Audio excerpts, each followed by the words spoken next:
So, we might be getting closer to finding a massive icy planet beyond Neptune's orbit. Sorry Pluto, still not you. Recently, some universe mapping using data from a telescope in Hawaii eliminated about 78% of the possible locations for this mysterious Waldo from space. Some people call it Planet 9, while others prefer Planet X.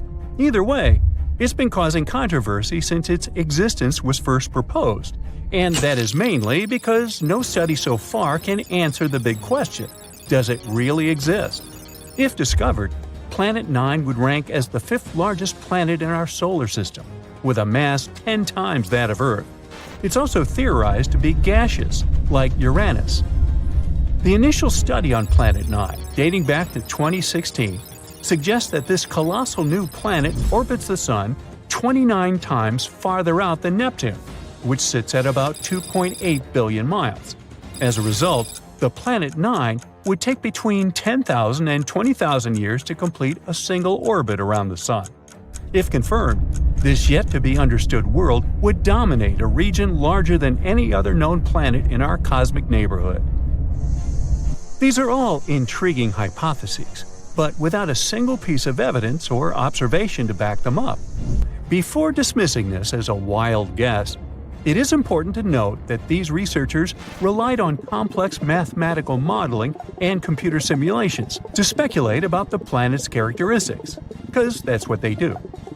The hypothetical presence of this planet would explain various mysterious features located beyond Neptune. We are specifically talking about the Kuiper Belt, a huge donut-shaped region filled with icy debris left over from the formation of the solar system, including comets and dwarf planets like Pluto. What happens is that the 6 farthest objects in the Kuiper Belt exhibit elliptical orbits that are all oriented in a similar direction within physical space and tilted approximately 30 degrees downward relative to the orbital plane of our 8 known planets. What's strange here is that, despite their distinct orbital velocities around the solar system, they maintain this alignment. The likelihood of such alignment occurring randomly is extremely low, around 0.007%. So, here comes Planet 9, a hypothetical massive celestial body that offers a plausible explanation for this strange phenomenon, potentially exerting gravitational influence to shape these orbits. The initial theory didn't hold up for long, facing accusations of observational bias and calculation errors. Then, in 2017, another study popped up, sparking back the idea that maybe Planet 9 is out there after all. This time, Spanish astronomers tried a novel approach, focusing on observing extreme trans-Neptunian objects. These celestial bodies orbit the Sun in highly stretched elliptical paths, with average distances exceeding 13 billion miles. The research suggests that the distances between these objects' nodes and the Sun might provide clues to Planet 9's location. You see, these nodes are the points where a celestial body's orbit intersects the solar system's plane. When these objects reach these points, they're more likely to interact with other solar system bodies, potentially causing significant changes in their orbits or even collisions. So, if the trajectory of these extreme trans-Neptunian objects remains stable, everything's fine. But if it's not, well, that's a sign that something else, something big, is messing with their path. And that's exactly what the research found. There is something unseen out there, throwing these objects off course. And that something could be a planet, chilling at a distance between 300 to 400 times farther from the Sun than Earth. To this day, the study of the extreme trans-Neptunian objects is the strongest evidence we've got for Planet 9's existence. And if you're still not convinced by this theory, know that strange motions like these have led to planetary discoveries before. Neptune, for instance, was spotted because Uranus's motion didn't quite agree with the predictions of Newtonian gravity. But the deflection of its orbit could be explained if it was caused by a pull of an undiscovered planet. And just like that, we discovered Neptune. Now, the year is 2021, and there's all this buzz about Planet 9 again. After correcting some old guesses, studies are now leaning towards the idea that this mystery world follows an epic loop around the Sun every 7,000 years. That is massive news, because it means this planet might be closer than we ever thought, making it easier for our telescopes to spot it. The paper also suggests there is a whopping 99% chance that the funky orbits of these distant objects are all because of this unseen planet, not just some cosmic coincidence. Now, the odds of this whole situation being a fluke are down to a 1 in 250 chance, which is much better than the 1 in 10,000 chance back in 2016.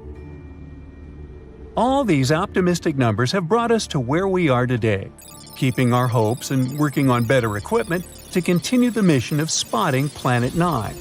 As mentioned earlier, researchers in Hawaii created some kind of treasure map utilizing the Panoramic Survey Telescope and Rapid Response System to eliminate 78% of its locations. This is great news, considering how challenging it is to find a planet-sized needle in a cosmic haystack.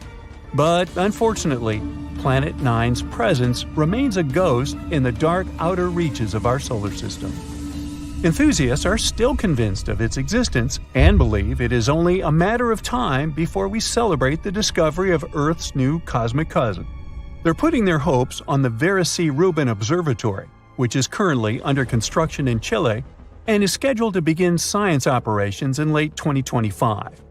Over the course of 10 years, this observatory will scan the entire southern hemisphere sky every few nights with a 27-foot, fast-moving telescope equipped with the largest digital camera in the world. The idea is to catalog everything in the solar system, reaching out to and beyond Neptune, and tracking the movements of millions of celestial objects, including space junk, asteroids, comets, and stars. If Planet 9 is indeed out there, this next-generation telescope could be the one to find it.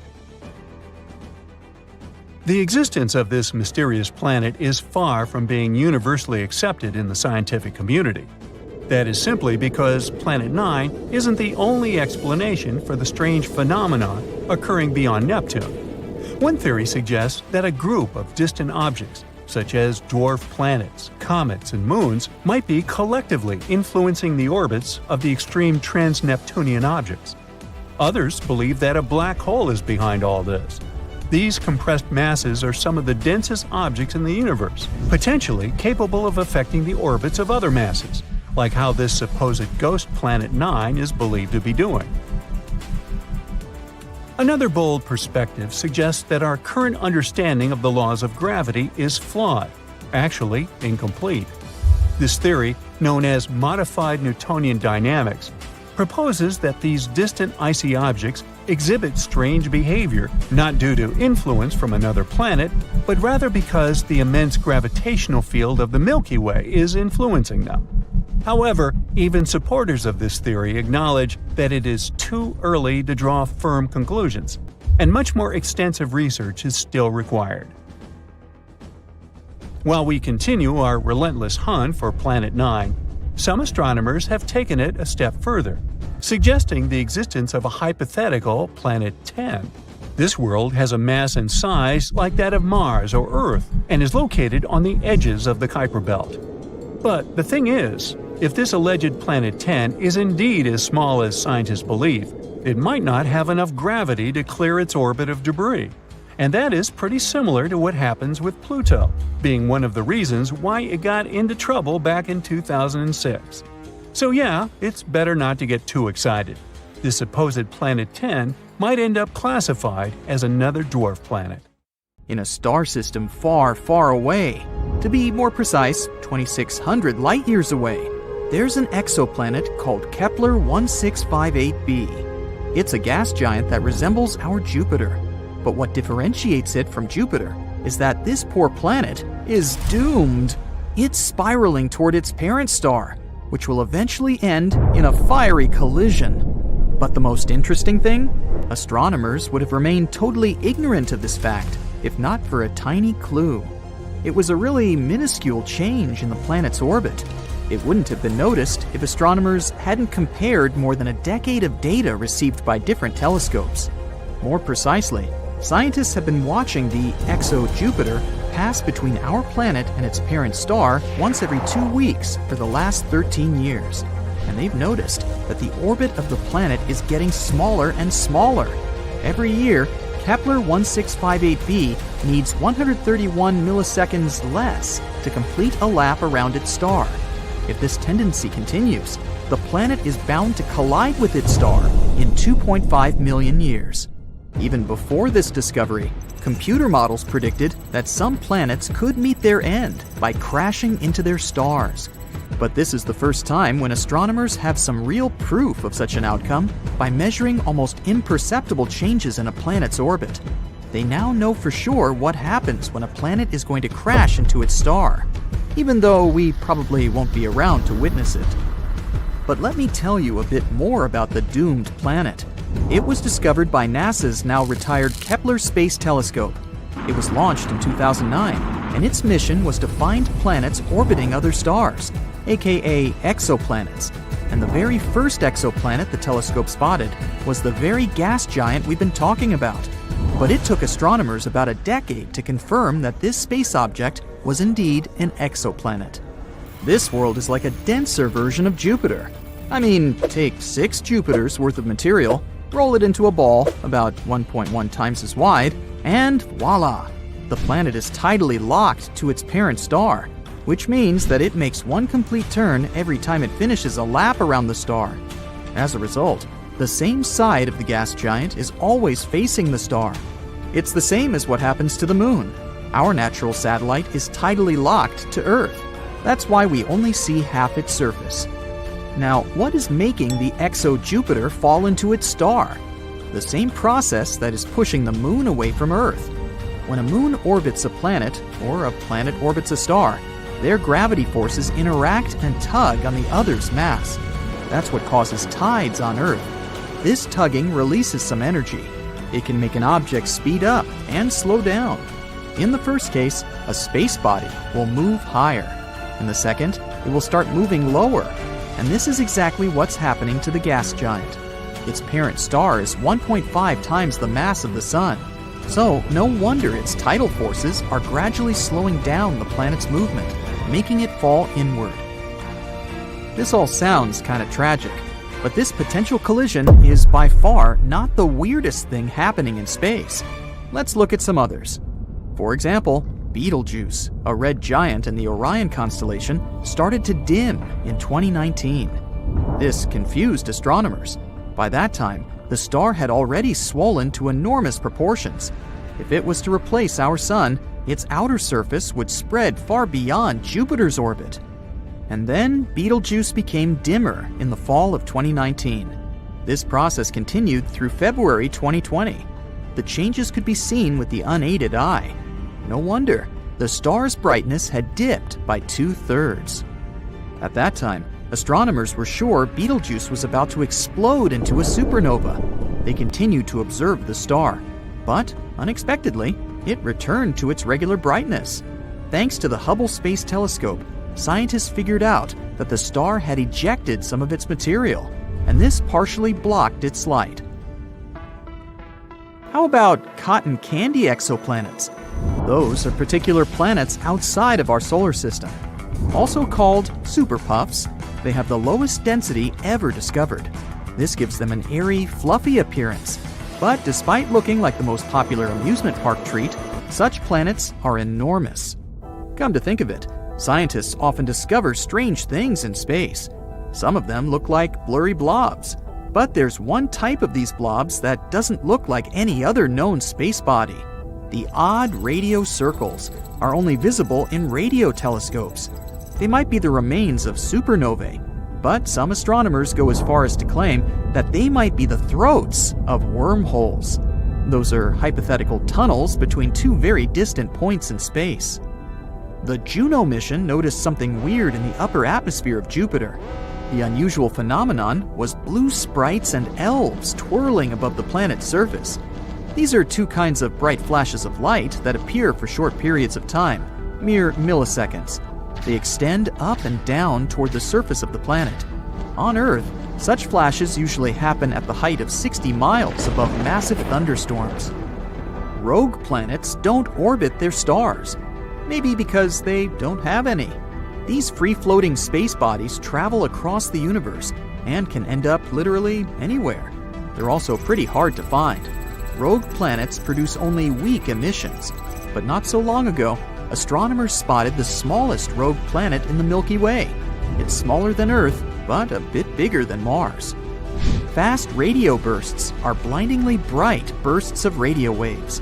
They pack as much energy as our sun produces in days, but last mere milliseconds. Most of these fast radio bursts come from far, far beyond the Milky Way. But recently, astronomers have detected some originating in our home galaxy, and their source is a magnetar just 30,000 light-years away from our planet. If it does exist, nuclear pasta is the strongest material in the entire universe. Formed from the leftovers of extinguished stars, this substance gets squeezed into spaghetti-like tangles of material. It can break, but only if you apply 10 billion times the pressure needed to shatter steel. Not so long ago, scientists discovered that one of the most massive stars in the neighborhood had just disappeared. It was a star 75 million light-years away from Earth. Normally, it'd be too far away for astronomers to clearly see individual stars, but only unless they're huge. And the star we're talking about was enormous. It was shining 2.5 million times brighter than the sun. For the last time, astronomers saw the star in 2011. They decided to examine it more closely several years later, but it was already too late. The star had vanished. Such massive stars usually go out in extremely bright supernovae, but astronomers noticed nothing like that in this case. There's a theory that the star collapsed into a black hole without triggering a supernova first. It does occur among stars approaching the end of their lives, but very, very rarely. There are black holes, and there might be mini black holes, even though their existence hasn't been proven yet. Unlike their massive siblings, hypothetical mini black holes could be really tiny, not bigger than an atom. Their mass can vary, but just one minuscule thing might have the mass of 1,000 sedans. One theory claims that tons of micro black holes could have been created right after the Big Bang and the beginning of the universe. Some scientists even go as far as to say that a couple of mini black holes pass through our planet every day. More than 7,000 light-years away from Earth, there is the Eagle Nebula, a young cluster of stars just 5.5 million years old. The Hubble Space Telescope managed to take an image of several dark silhouettes near the nebula's center. Those are the so-called pillars of creation, an active star-forming region. Look, how cool is that?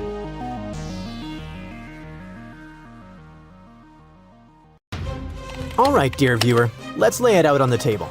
The case is cold, just like the rock we're looking for. It's that hypothetical planet again, a real slippery character, warping orbits from the shadows. I've been following its gravitational rap sheet for years. It has left a trail of math miscalculations and confused astronomers. But it can't hide forever. This solar system ain't that big. If it's there, we will find Planet Y.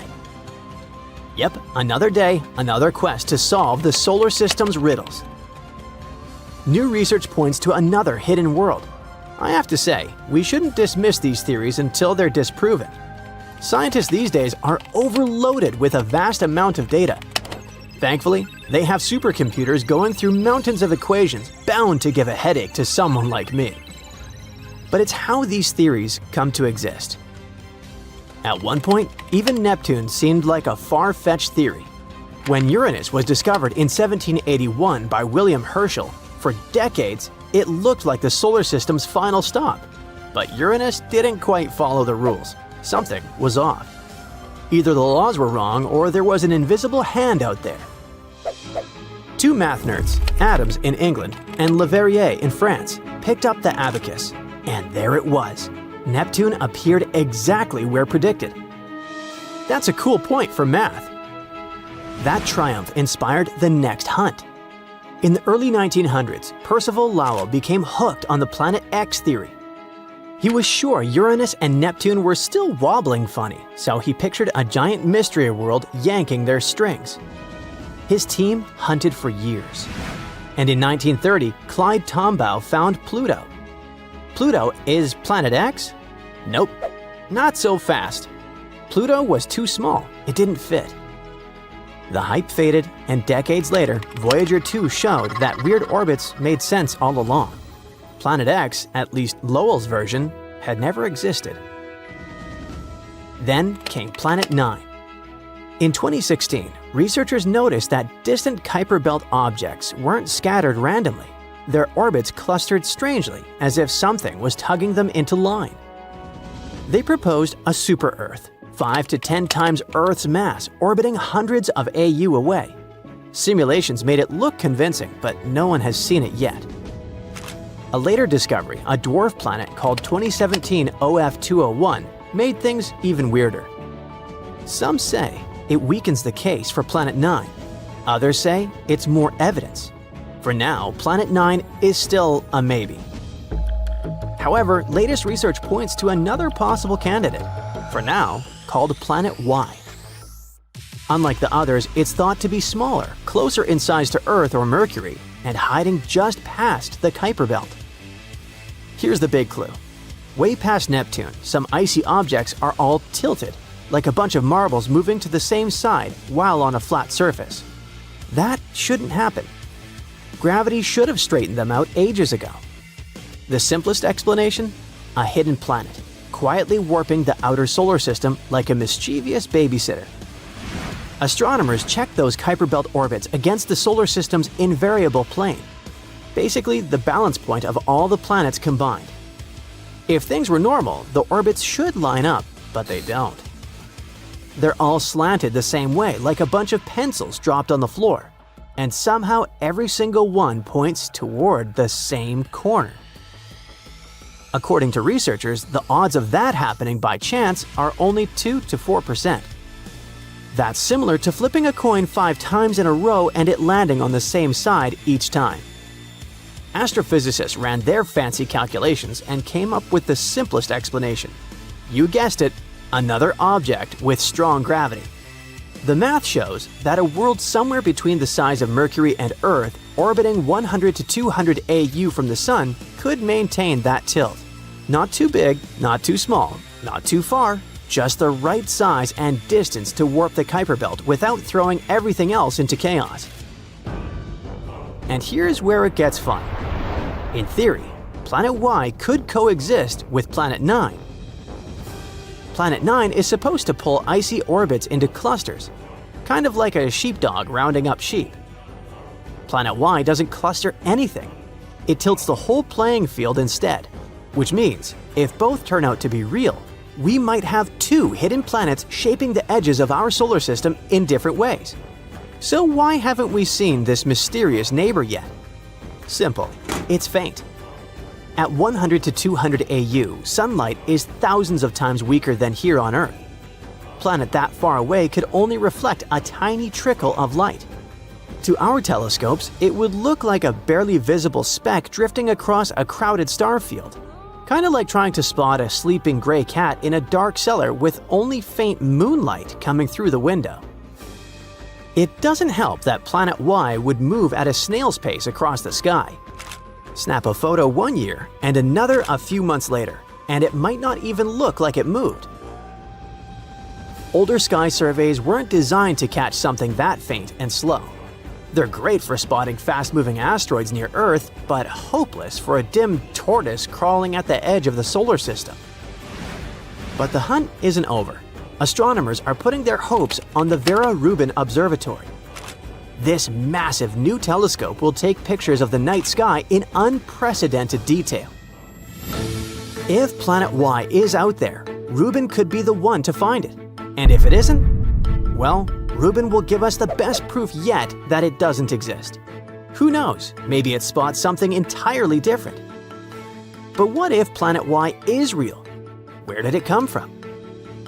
Perhaps it's a leftover chunk from the solar system's wild early years. Billions of years ago, when Jupiter, Saturn, Uranus, and Neptune were still migrating, massive chunks of rock and ice were flung around like cosmic bumper cars. Some merged to become the planets we know today. Others were kicked out entirely, ejected into interstellar space. Planet Y might be one of the lucky survivors, massive enough to hang on in a stable orbit at the fringes. Another possibility is way cooler. Maybe it's a rogue planet. Planet Y might just be the cosmic equivalent of an adopted kid or a wandering stray that found a home. So what would it mean if Planet Y was real? First, it would mean a lot of textbooks getting another edition. New picture books as well. It would also challenge how we think planets form. A Mercury to Earth mass that far doesn't fit the standard model of planets forming near the Sun and staying put. Either the early solar system was wild enough to fling it outward and still keep it bound, or it didn't start here at all and was captured later, stolen from another star. There's another angle. Comets. A planet out there could tug on icy bodies at the edge of the solar system, nudging some inward. Over time, that might even have helped deliver water and building blocks for life to Earth. But that's just speculation at this point. However, the biggest question of all would be, what else is out there? If a planet the size of Earth can still slip under our radar, then smaller worlds, icy dwarfs, and other mysteries could be waiting farther out. The Oort cloud might be home to things we haven't even dreamed of yet. Finding Planet Y wouldn't just add a planet, it would open a new chapter in exploring the solar system. So, here we are at the edge of the map, where the streetlights of our solar system flicker out. It's just another theory on top of a dusty desk. Another clue to chase down a dark universe. Some leads have gone cold and turned out to be ghosts. Others, still out there, waiting to be found. Planet Y? The case is still wide open, but one thing's for sure in our solar system. As long as the orbits keep wobbling and the cosmic rug stays wrinkled, astronomers, they'll keep looking. They'll never stop searching for the last planet hiding in the endless dark. Maybe it's just a matter of time. We will see. For thousands of years, people knew only about the planets Mercury, Venus, Mars, Jupiter, and Saturn, which they could see using simple telescopes, or even by the naked eye if conditions were good. But in the late 18th century, a famous astronomer named Sir William Herschel discovered a new planet that was icy blue in color. At first, people thought it was a star, but later they realized it was a planet. Today, we know it as Uranus, a planet that's more than 19 times farther away from the Sun than Earth. It's so far away that it takes Uranus 84 years to complete one trip around the Sun. This astronomer also discovered many other interesting things in space, like double stars and nebulae. In the mid-1800s, scientists noticed something pulled Uranus and strangely tugged its orbit. They thought there must be another planet out there, and they used math to predict where it would be. Finally, in 1846, they found Neptune using a telescope. It was too faint to see with the naked eye because it was too far away from the Sun. It was all so exciting. Who knows how many other planets could be there, lurking in the darkness of our solar system? Back in the mid-1800s, astronomers noticed something unusual was happening in the sky. A small rocky planet named Mercury was behaving strangely. It didn't follow the predictable orbit that was expected of it. One of the astronomers was a brilliant French scientist named Urbain Le Verrier. He came up with a theory that there could be another planet in our solar system no one had yet discovered. It would be located somewhere between Mercury and the Sun. This hypothetical planet, which he named Vulcan after the Roman god of fire, would have an incredibly hot surface, and it could be a potential explanation for Mercury's strange behavior. He never surely claimed Vulcan was really the one thing disturbing the orbit of Mercury. But, excited by the possibility of discovering a new planet, astronomers all over the world took the idea of Vulcan. For a planet that didn't exist, people committed to developing ideas and getting information about it. Some scientists didn't think it was likely that they had missed another planet as big as Mercury. It would have been hard not to see it by then. But there was a tiny chance of a smaller planet existing inside Mercury's orbit that was too close to the Sun, so no one could see it. One theory said it was about 13 million miles away from the Sun. Mercury is the planet with the most eccentric orbit in our solar system, but the closest point it gets to the Sun is about 28.5 million miles. This means Vulcan would be under half of that distance. The theory moved on, saying that if Vulcan existed, it would orbit the Sun every 19 days and 18 hours, and its path would be tilted about 12 degrees relative to the path of other planets in our solar system.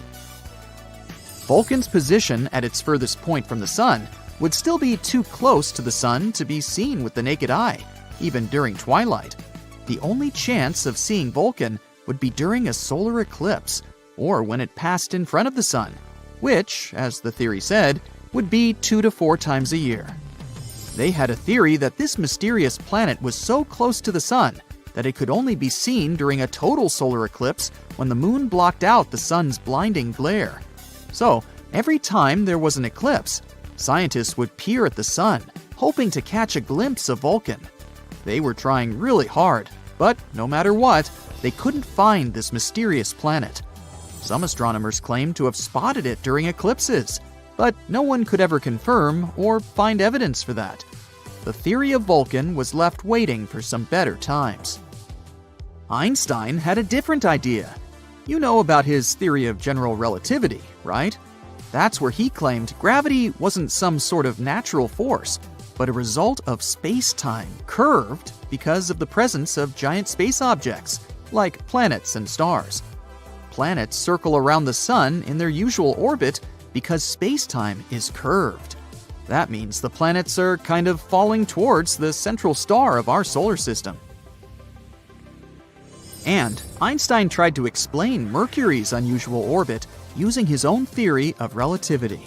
Unlike the other planets in our solar system, Mercury's orbit wasn't that circular. Instead, it seemed to wobble slightly, as if there was an invisible force pulling it away. Einstein said this could be happening because the massive gravity of our Sun was actually curving the fabric of space-time around it. He claimed it's possible this changed Mercury's orbit a little bit. It took the scientific community a while to test this theory, but it eventually seemed like the most plausible explanation. Even though Einstein's theory gave us a more elegant explanation for Mercury's strange orbit, some scientists were still holding out hope for Vulcan. It was especially hard to let go of the idea of Vulcan because Mercury is also the planet that's really hard to see from where we're standing. But later, more and more scientists started accepting Einstein's theory above their imagination, and they would observe a total solar eclipse specifically to test Einstein's theory of relativity, not because of Vulcan. And Vulcan is not the only hypothetical planet everyone was talking about. In the newer age, some believe there could be a mysterious planet lurking in the outer part of our solar system, but this one is more likely to exist. No one has seen it directly yet, but computer simulations show this so-called Planet 9, or Planet X, is probably somewhere there beyond Neptune. Neptune and Planet X could be similar in size. Planet X could be 10 times more massive than Earth and circles around our Sun in an elongated shape, which is on average 20 times farther from the Sun than Neptune. A year there may last between 10,000 to 20,000 Earth years. By comparison, a year on Neptune lasts 165 Earth years. Something this big moving out there beyond Neptune could explain the unusual orbits of smaller objects in the Kuiper Belt. The Kuiper Belt is the area of our solar system beyond Neptune and where it orbits. And there are most likely many asteroids, comets, and some other smaller bodies there, mostly made of ice. There was another hypothetical planet called Nibiru. Remember those rumors that the world could end back in 2012? One of the popular scenarios was Nibiru, which some claimed would hit our home planet at the end of the year. Of course, nothing happened. We're still here, all set and good, but the idea of Nibiru seemed interesting. Stories started in the 1970s when a man named Zecharia Sitchin mentioned Nibiru in his book, The 12th Planet, claiming it orbits the Sun every 3,600 years. But there's no chance a planet with such an eccentric orbit wouldn't disrupt other planets in our solar system with its gravity. And if it was really coming that close to Earth in 2012, we were supposed to be able to see it with the naked eye. Some simple calculations showed Nibiru would have been nearly as bright as Mars at its dimmest and brighter than the faintest stars you see from a city. Oh well, maybe we'll have more luck in the next 3,500 and something years. In 2011, a comet named Elenin appeared that many people thought could be Nibiru. But when you're looking at comets and planets through a telescope, you see they appear differently. A comet has a coma, which is a gas atmosphere, together with a tail, something a planet doesn't have. Plus, this comet didn't slam into the Earth. It came too close to our Sun and fell apart. The leftover pieces will continue moving on their way to the outer solar system for the next 12,000 years. So, Mars has several faces. No, really. Back in 1976, when the Viking 1 orbiter was checking out the red planet, it spotted something interesting, a big structure that looked like a human face. It was in the region called Cydonia. It soon became very popular. A bit later, we also discovered the so-called crown face in Libya Montes. Mars in general has a lot of strange structures on it. In 2022, we spotted a door-like structure there.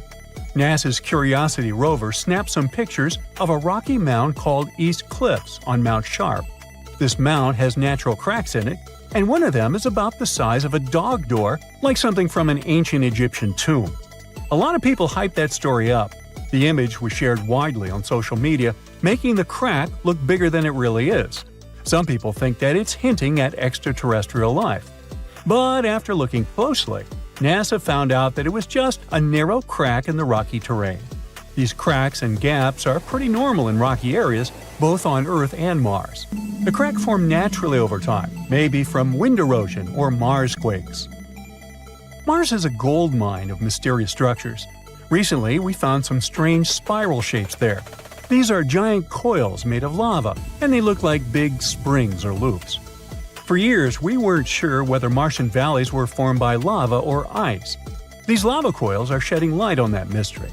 Now, thanks to higher resolution images from NASA's Mars Reconnaissance Orbiter, researchers have spotted 269 lava spirals that can't be explained by ice-related activities.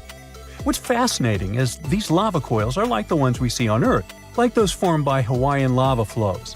These spirals are so well preserved that they were easily overlooked before. They range from 16 to almost 100 feet wide and are subtle, blending into the dusty Martian landscape. These coils can teach us a lot about Mars's composition, especially its crust and mantle. We still don't know much about those. But Mars isn't the only planet with strange structures on it. For example, Saturn, the gas giant of our solar system, has a fascinating feature at its north pole, a huge hexagon. This is a hexagon-shaped cloud pattern. It's about 9,000 miles long, making it larger than the diameter of Earth. It's thought to be a jet stream made of gases moving very fast, at about 200 miles per hour. This hexagon was first spotted by the Voyager mission in the 80s, and later seen up close by the Cassini mission in 2006. The Cassini mission noticed a change in its color from blue to golden over time. There are different ideas about why Saturn has this thing. One theory suggests it forms because of the way winds move at different speeds near Saturn's poles. Similar shapes were created in lab experiments when liquids were rotated at different speeds. Another idea suggests that a slow spinning stream of air, along with Saturn's special weather patterns, might be responsible. In 2020, we found that when storms are surrounded by winds swirling in the opposite direction, they can create a steady hexagon shape. So far, this is the most likely explanation.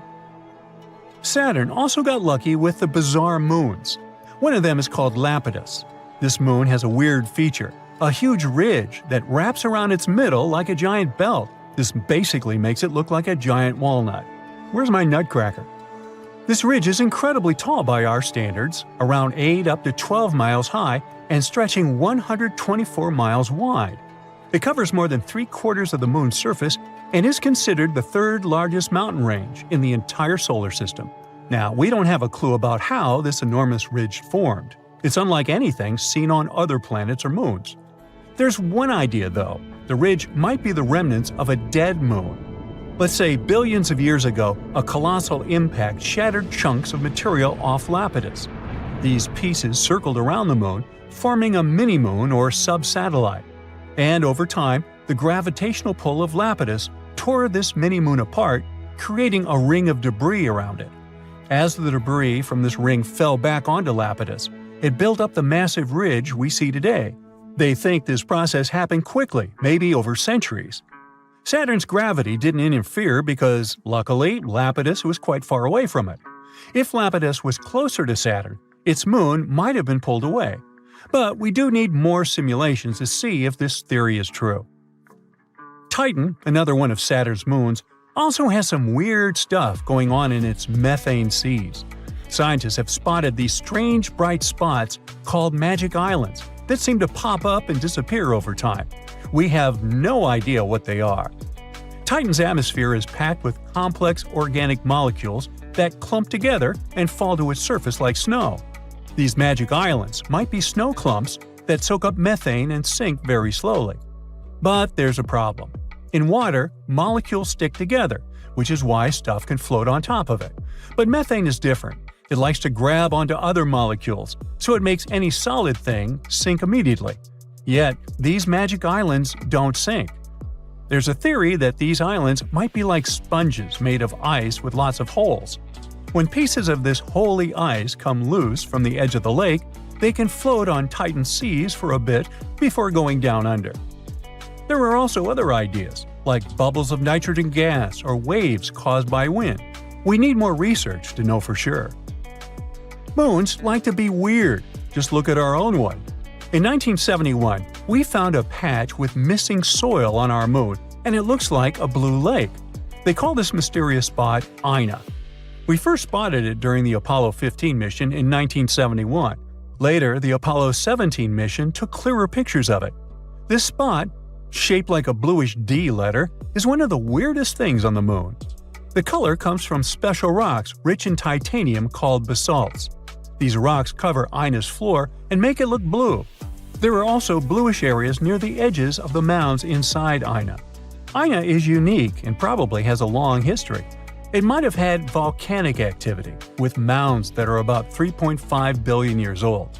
It's similar to the surface age of the volcanic field that surrounds Ina. Now, our moon has its own face, just like those on Mars. There's an area near the moon's south pole that looks like a face, but it's just a bunch of craters and shadows that happen to make an image resembling a face when seen from far away. These craters have been there for billions of years and cover about 16% of the moon's surface. Some of these craters might even have water and ice inside of them. You might be wondering why there are so many faces in our solar system. Well, that's because our brains are wired to recognize faces, even when there aren't any. It's a phenomenon called pareidolia. Our brains try to make sense of shapes, so when we see something that looks a bit like a human, our brain turns it into one because it's familiar. Like when you see a shadow figure on a chair with clothes, or even on Mercury. Some people see shapes like Mickey Mouse. So don't worry, it's not extraterrestrial life. It's our brains that play tricks on us, making us see familiar shapes like faces even where they don't really exist. Hey, scientists may have just found a new planet that looks a lot like Earth, with a big icy catch. This world is about 150 light-years away, rocky, and circles a sun-like star on a schedule pretty close to ours. At first sight, it sounds promising, right? Well, slow down. There's a catch here. It might be insanely cold as Mars in the deep freeze. You see, HD 137010b, that's a mouthful, doesn't seem to be a gas ball, so we would probably be able to stand on its surface. It's a little bigger than Earth and goes around a star that's pretty similar to our Sun. This star is about 146 light-years away from our planet, which, in space terms, is close enough for scientists to study it instead of just, squinting at it. But what made people excited is the fact that this planet takes about one Earth year to go around its star. Now that's a big deal, because most exoplanets dash around their stars in days or weeks. Even better, this newly discovered one might sit right on the outer edge of the habitable zone, also called the Goldilocks zone. This region is not too hot and not too cold, which means that liquid water might exist on the planet if it has the right atmosphere. A big if, but still cool. Another thing that makes this planet extra special is how we see it. From Earth, it actually passes in front of its star. Imagine a tiny bug crawling across a flashlight beam. You got it. That makes it way easier for scientists to study things like its size, orbit, and maybe even what its atmosphere is made of. And if all of this checks out, it could be one of the best Earth-like planet candidates we've ever found. And now, the bad news. This planet does not get much sunlight. HD 137010b gets less than 1/3 of the heat and light Earth gets from the Sun. Even though its star is similar to our Sun, it's basically the Sun's quieter, dimmer cousin. You know, same type, lower wattage. What does that mean for the planet? It could be insanely cold. Scientists think the surface temperature might max out at around minus 90 degrees Fahrenheit. And that's not a grab-a-jacket cold, that's your face freezes right away cold. For comparison, Mars has an average temperature of around minus 85 degrees Fahrenheit. So this planet could actually be colder than Mars, a frozen desert, not to be confused with a frozen dessert, that looks like it gave up on life a long time ago. Another plot twist. This planet isn't officially a planet yet. At the moment, it's still labeled a candidate. Scientists usually confirm planets by watching them pass in front of their star over and over again. Every time that happens, the star dims just a little bit. But with this new space body, we've only seen one transit, a single 10-hour-long mini-eclipse, spotted during Kepler's second mission, called K2. Even with that one pass, astronomers could still learn a lot. They measured how long the planet's shadow took to cross the star, about 10 hours. For comparison, Earth takes about 13 hours to cross the Sun. Then, they plugged that into orbital models and estimated that the planet probably takes about a year to go around its star. That's impressive, but it's still not enough. Astronomers need to see that dip in starlight repeat on schedule to be sure it's really a planet and not some weird stellar wanderer. Unfortunately, this planet orbits far out, and those transits are rare. You don't get one every few days or weeks. You might have to wait a year or more for the next one. That's one of the big reasons Earth-like planets are so hard to find in the first place. So now, scientists are just hoping that other space telescopes can help out. NASA's TESS might catch another transit, or Europe's Cheops telescope could help pin it down. If neither of those catches it, we might have to wait for the next generation of space telescopes to get better data. Because even though this planet sounds like an ice cube in space, it's not totally doomed. If it has a thick atmosphere, especially if it's rich in carbon dioxide, it could trap heat really well, like a planet-sized winter coat. In that case, the planet might actually have a mild climate, or even liquid water on its surface. Well, based on computer models, scientists say there's about a 40% chance this distant world sits in the safe, conservative, habitable zone. A chance that is located in a more relaxed, optimistic habitable zone reaches 51%. But there's also a 50-50 chance that the planet is actually outside the habitable zone altogether. In other words, this planet is basically a cosmic coin toss. It could be a frozen wasteland, worse than Mars, a chilly, barely survivable world, or a watery planet hiding under a thick atmosphere. HD 137010b isn't the only place that has the potential to host human civilization in the future. In recent years, astronomers have been spotting new super-Earth planets orbiting remote stars. Now, checking our space vocabulary, super-Earth means a planet beyond the solar system with a mass higher than that of Earth, but below those of the ice giants of the solar system, Uranus and Neptune. One of those planets is Gliese 667cc. It's just 22 light-years from Earth.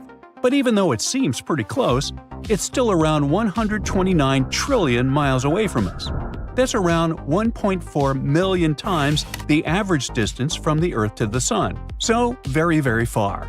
The planet itself is around 3.8 times as massive as Earth and completes one orbit around its host star within 28 days. In other words, a year on that Earth-like planet is 13 times shorter than a year on our planet. Luckily, the star is a cool red dwarf, so the exoplanet most likely lies in its habitable zone. But there's still a chance that this world might be regularly baked by the flares from its parent star. Then there's Kepler 22b. This world is way farther away than the previous world, more like 600 light-years away from our planet. It's larger than Earth and is about 2.5 times our planet's size. Sadly, we still don't know whether this planet is rocky, liquid, or gaseous. The orbit of Kepler 22b is pretty similar to Earth's. It takes the planet 290 days to orbit its G-class star, which is kinda similar to our Sun. But this star is smaller and colder than ours. Now, don't confuse this world with Kepler 69c. It lies a whopping 2,700 light-years away from us and is almost 70% larger than Earth. Researchers know nothing about its composition, but they found out that the planet needs 242 days to complete one orbit. This makes its position in its system similar to that of Venus in our solar system. At the same time, this world might be more hospitable than Venus since its host star is a bit less luminous, 80% of our Sun. As for our Venus, it's an extremely hostile place. You don't want to go there. A runaway greenhouse effect caused by an atmosphere that's about 96% carbon dioxide traps the heat. That pushes surface temperatures up to around 878 degrees Fahrenheit, which is hot enough to melt lead. On top of that, the air pressure is about 90 times stronger than that of Earth, and the whole planet is covered in thick clouds of corrosive sulfuric acid. Oh boy. Compared to our neighbor, TOI 733b seems like a pretty friendly world. This planet was found in 2023. It's floating 245 light-years away from Earth. The coolest thing about this planet is that it might have a massive ocean. According to scientists, this planet is likely to be completely covered with water. Does it mean there could be life on this super-Earth? Well, time will show. And who knows? Maybe soon we'll find even more planets that could become a new home for people looking to explore the universe. As for HD 137010b, the fact that it checks so many Earth-style boxes makes it a really interesting find. It's not a backup Earth yet, but it makes scientists stop and say, okay, this one's worth a closer look, or something similar. Colonizing other planets is like the ultimate cosmic adventure. It's a challenge that's captured the imagination of humans for centuries, and it's something we've always dreamed of doing. One of the most popular candidates for this role is Mars, and this isn't surprising. Mars is a rocky planet that is similar to Earth in many ways, and it even has evidence of water on its surface. This makes it a prime candidate for human colonization. Many scientists and engineers are working on plans to send humans to Mars and establish a permanent settlement there. But what about the other candidates? There are many planets and moons in our solar system, so why not colonize something else? For example, Ceres. Ceres is the ultimate cosmic treasure trove. It's a dwarf planet, not a full-fledged one, just like Pluto. It's located in the asteroid belt between Mars and Jupiter. This dwarf planet is the closest to the Sun, and it's adorably tiny. The entire planet is about the same size as the state of Texas. So why choose it? Because Ceres may be a rich source of valuable resources. The surface of Ceres is covered in craters and other geological features, and scientists believe that beneath its surface, it has a thick layer of water ice, which means that deep underground, it may have an ocean of liquid water. If this is true, Ceres could be a valuable resource for future space missions. It could potentially provide a source of water for human exploration of the solar system. So, can we colonize it? And if so, how do we do that? Actually, many scientists and space enthusiasts have proposed this idea. To colonize Ceres, we'd have to use the same methods used to establish colonies on the Moon, Mercury, and the satellites of Jupiter and Saturn. Don't worry, It's not that hard. We just need to figure out how to adapt to a very thin atmosphere, to extreme temperatures and pressure and, well, all the other nasty stuff.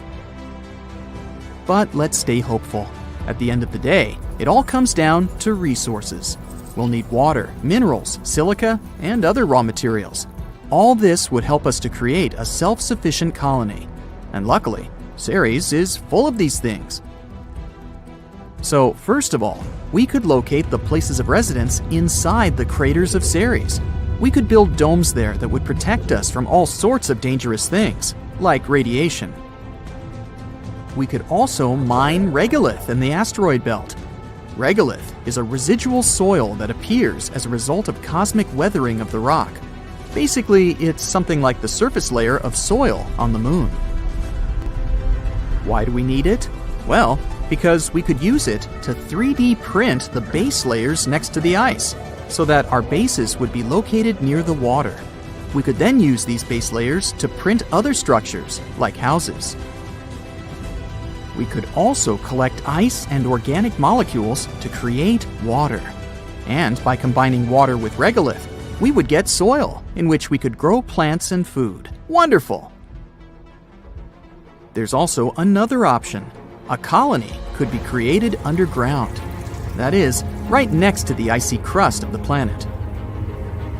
Now, if in the future we'll be some kind of super cool scientists, we could try to accelerate the rotation of Ceres, which sounds crazy, but would be pretty beneficial. It would help us to create artificial gravity inside the underground colonies. And speaking of gravity, all of these things may sound cool, but let's discuss the difficulties that lie ahead of us during colonization. To colonize Ceres, we would need to overcome a number of challenges. To begin with, we need to develop technologies that will help us even get to Ceres. We need some kind of ships that would be capable of long flights into deep space.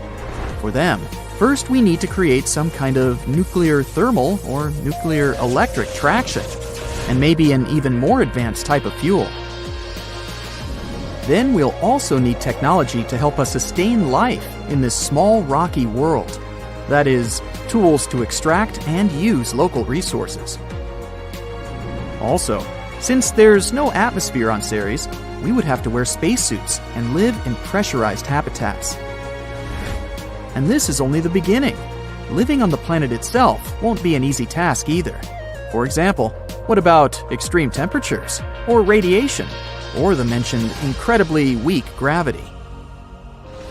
The latter is definitely one of the biggest problems. The gravity of Ceres is only 3% of the Earth's. You wouldn't want to accidentally fly into outer space while playing football, would you? But the fact that any jump could send you on an endless journey isn't the only problem. Even if you somehow stay on the surface of the planet, you'll experience the same symptoms and problems as astronauts who hang out on the International Space Station. For example, loss of muscle mass, decrease in bone density, deterioration of vision, problems with the cardiovascular system. Wow, who would have thought that gravity is so important? So therefore, if we wanted to survive on Ceres, we would need either a bunch of doctors or some kind of artificial gravity. And don't even get me started on how low gravity will slow down production and work. And of course, we can't go anywhere without discussing money. Colonizing Ceres would cost us a huge expense, especially taking into account all of the above. And yet, despite all these things, Ceres still stays one of the best candidates for colonization. For example, Ceres contains lots of methane and ammonia. They can be used as a manufactured fuel, or a nitrogenous gas. Or you can just mine it there in order to colonize Mars and Venus. Even low gravity has its advantages. Thanks to it, it will be very easy to launch spacecraft from Ceres. We'll waste much less fuel, which means that transportation from Ceres to other planets would be much cheaper and more efficient. So, even if Ceres doesn't become our permanent residence, it can become a good transport hub, something like a spaceport. we could use it as a base for mining all sorts of useful things from the asteroid belt. Then, we could transport all these resources back to Mars or Earth. And it can also become a refueling station for ships traveling further beyond the solar system. Sounds cool and pretty sci-fi-ish, doesn't it? But it seems that any attempts to create a permanent base in the asteroid belt will have to wait. Colonizing other planets is a difficult and complex task. It'll require the cooperation and expertise of many different people, and it will involve developing new technologies and overcoming many challenges. Before we go to Ceres, we need to build infrastructures on the Moon, Mars, and somewhere in between. Otherwise, any attempts to colonize it would be prohibitively expensive and would most likely fail before future missions could even reach it. But the more colonies we create, the more likely it is that sooner or later we'll build another one on Ceres. This would not only open the asteroid belt to economic exploitation, it would also serve as a stepping stone to the outer solar system. This, in turn, could lead to colonizing the moons of Jupiter and beyond. In other words, the rewards of colonizing Ceres could be great. Not only would it allow us to explore and understand this fascinating world, but it could also provide us with valuable resources that could help us to further explore and settle the solar system. Life on Ceres would likely be challenging, but exciting, as humans would be making a new home for themselves and exploring the mysteries of the universe. Just imagine all the new planet-themed restaurants and shops we could have. Welcome to Ceres Mart, where everything is out of this world! So, if you're a fan of cosmic treasure hunts, Ceres is surely a rich and rewarding destination. Just make sure you bring some weights on your feet so you don't fly anywhere. Our universe is full of both amazing and terrifying things. You already know about quasars, black holes, dark matter, and so on. But how about the horrors of space that you haven't even heard of? Would you like to visit the most bizarre worlds in the universe? And it's not me who made this list, but NASA themselves. Welcome to the Galaxy of Horrors, NASA's awesome Halloween collection. Please join me on a journey to some planets and tell me which ones you would consider the most horrible. Buckle up! Our first destination is a gas giant called TRES 2b. It's located 750 light-years away from us.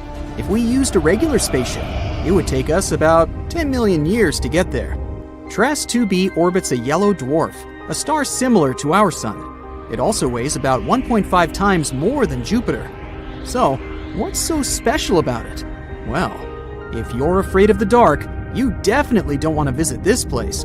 It's the planet of eternal night, the darkest one of all the planets known to us.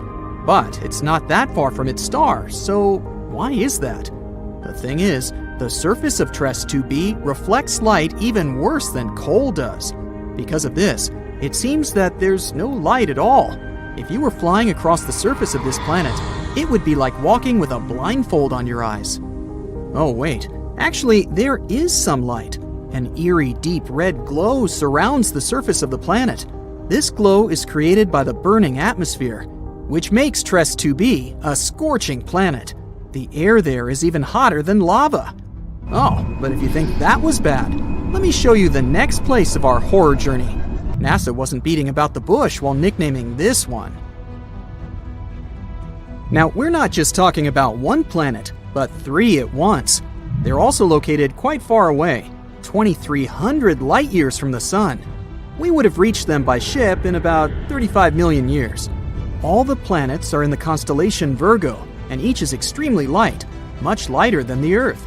These 3 exoplanets are called Poltergeist, Dragger, and Phobator. Cool names, huh? It's because each of these planets is about to become a ghost soon. The thing is, they don't revolve around a star, but around a pulsar. Pulsars are rotating neutron stars with an extremely powerful magnetic field. In simple words, these are the stars that exploded one day. After the explosion, they usually emit such a powerful pulse that it causes the star to rotate at an unimaginable speed, several thousand rotations per second. At the same time, They constantly emit electromagnetic pulses that affect everything around them. So, you've probably already guessed what's happening with our zombie planets. They're slowly, gradually being destroyed under the gigantic influence of radiation. One day, they'll disappear without a trace. Ghost-like planets orbiting an undead star? Yeah, Zombie World is a fitting name. It's also not surprising that scientists nicknamed this pulsar Lich, despite the long official name. Well, at least these guys stick together on their final dance. This planet has a long name, so bear with me. HD 189733b. This gas giant is 65 light-years away from us. It would have taken around 1 million years to get there on a spaceship. This planet is slightly more massive than Jupiter and orbits its star, an orange dwarf, all alone. At first glance, it may seem friendly. A pleasant blue color and curls on the surface. Kind of resembles a summer sky or foam on sea waves, right? Oh, looks are very deceptive, my friend. This planet has a pleasant cobalt blue color due to the hazy blowtorched atmosphere. This atmosphere contains silicates that condense when heated. In other words, the clouds on this planet have rain made of glass. Yes, it rains hot glass shards here. Oh, and if that's not enough, there's a raging wind on the surface, which is moving at a speed of 5,400 miles per hour. Just to compare, the fastest wind on Earth had a speed of 254 miles per hour, about 20 times weaker. And because of this, hundreds of thousands of glass shards rush horizontally across the planet's surface at breakneck speed. I really don't envy anyone who would want to try to land there. By the way, this isn't the only example of strange rains in our universe. For example, it rains molten iron on the planet Dimidium. Or let's take so-called carbon planets. Their existence hasn't yet been proven, but if they do exist, there would be tons of black poisonous clouds, and it would rain pure gasoline and hot liquid asphalt. Oh, and also, raindrops would explode upon touching the surface. Nothing special. The next planet, though, is actually really strange. It didn't just revolve around its star, it lived inside the star. This cosmic miracle is called Koi 55b, or Kepler 70b. This planet is very far away from us, 4,000 light-years. It would take about 70 million years on a spaceship.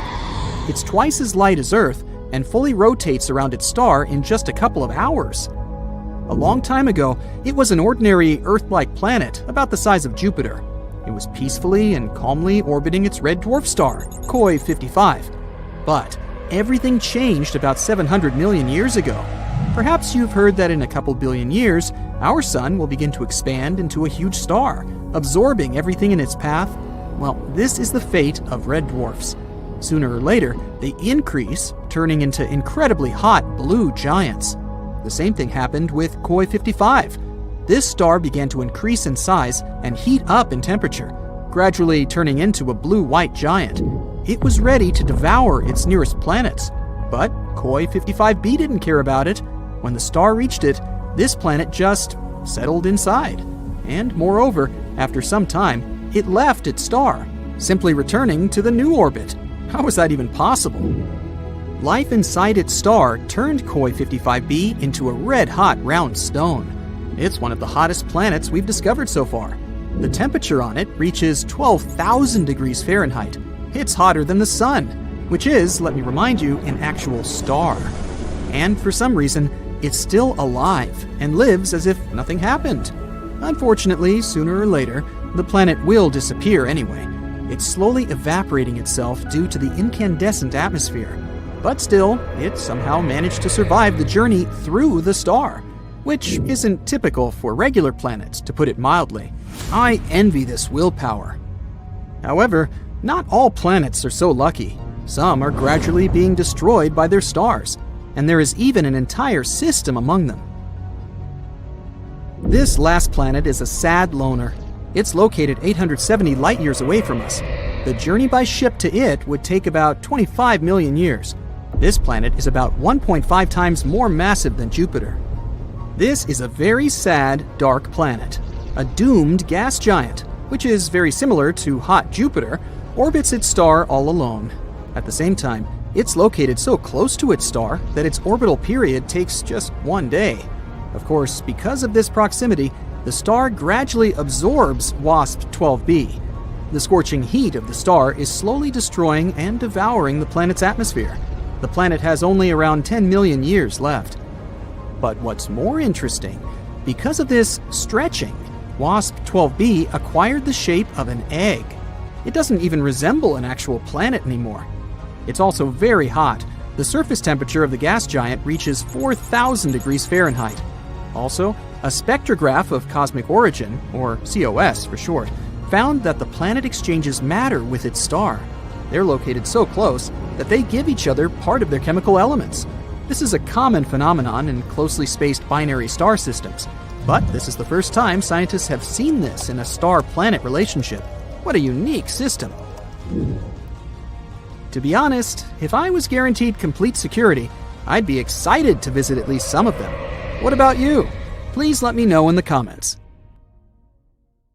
Now, if Earth were the size of a nickel, Neptune would be about as big as a baseball. That's impressive, but it's nothing compared to the giant 9th planet that might be hiding out there. Now, our Planet 9's discovery saga might have finally come to an end. Turns out, the problem wasn't where we were looking, but how. And researchers might have just made the biggest solar system discovery in decades. You see, the idea of finding a planet beyond Neptune has been around for years now. I know, back in school, you probably learned that the 9th planet was Pluto. But forget about Pluto. It's been demoted to a less fancy category since 2006. What I'm talking about is the Planet 9, a hypothetical giant planet that could be our cosmic neighbor. We've never actually seen it, but scientists are pretty sure it's out there somewhere, hiding in the outer solar system. To explain why they think that, we need a sheet of paper. Hey, here's one. We place a coin on it, and suddenly, it starts to move. Unless we're talking about some kind of superpower, there's no way this coin is moving on its own, right? So, you figure someone must be on the other side, holding a magnet and moving it around. You can't see the magnet, but it explains why the coin is moving. That's kind of what's happening with Planet 9. We can't see it, we can't prove it, yet, but its existence could explain the strange movements we see out there in space. For example, the planets in our solar system orbit on a flat plane that's tilted about 6 degrees relative to the Sun. But why 6 degrees? Well, no one really knows for sure. Some scientists think those orbits might be slightly tilted because of the pull of a 9th planet. Its existence could also explain the unusual paths of smaller objects in the distant Kuiper Belt, a region full of icy debris that stretches far beyond Neptune's orbit. Back in 2016, researchers from Caltech published a study about Planet 9. They suggested it could have a mass about 10 times that of Earth and follow a highly elongated path. It's a scientific way of saying it takes forever to make one trip around the Sun. Because of that, it would be located in the outer solar system, far, far away. It would orbit the Sun about 20 to 30 times farther out than our most distant planet, Neptune. According to scientists, Planet 9 would take up to 20,000 Earth years to complete just one full orbit around the Sun. Since it's crazy far out there, it's almost impossible to see it. So, as cool as this hypothesis sounds, we've never found solid evidence that Planet 9 actually exists. But we might be pretty close. In May 2025, a team at National Tsinghua University might have made one of the most exciting solar system discoveries ever. Alright, so there's a hypothesis that Planet 9 hasn't been discovered yet because we haven't been using the right method. This new study raises an interesting question. What if Planet 9 actually looks brighter in infrared light than it does in visible light? Let me explain. Scientists have been trying to spot Planet 9 by its reflected light. But here's the problem. To spot it in visible wavelengths, sunlight would have to travel all the way out to Planet 9, bounce off its surface, and then travel all the way back to Earth. If a Neptune-sized planet were about 10 times farther away than Neptune, it would look about 10,000 times fainter. But a planet's own thermal radiation, its heat, only has to make a one-way trip. So in infrared light, Planet 9 would only be about 100 times fainter. That's why it makes more sense to look for it using space-based infrared telescopes. And that's the idea behind this new study. The team started digging through archives, searching for old infrared sky survey data, and they pulled it from two main sources. First, IRIS, a satellite launched in the 80s that scanned the sky for almost a year. Then, the Japanese satellite Akari, another infrared observatory that operated between 2006 and 2011. So basically, they compared objects that showed up in IRIS database and noticed which ones had moved by the time Akari took its observations. And by doing that, the researchers found something incredible, an object that might just be our long-lost ninth planet. Because if something moves, it could be a planet orbiting the Sun, right? And yeah, they did find some celestial objects showing tiny movements. But before jumping to conclusions, they had to rule out the parallax effect. And that's something really important when we're talking about solar system discoveries. To explain it, I need you to do something.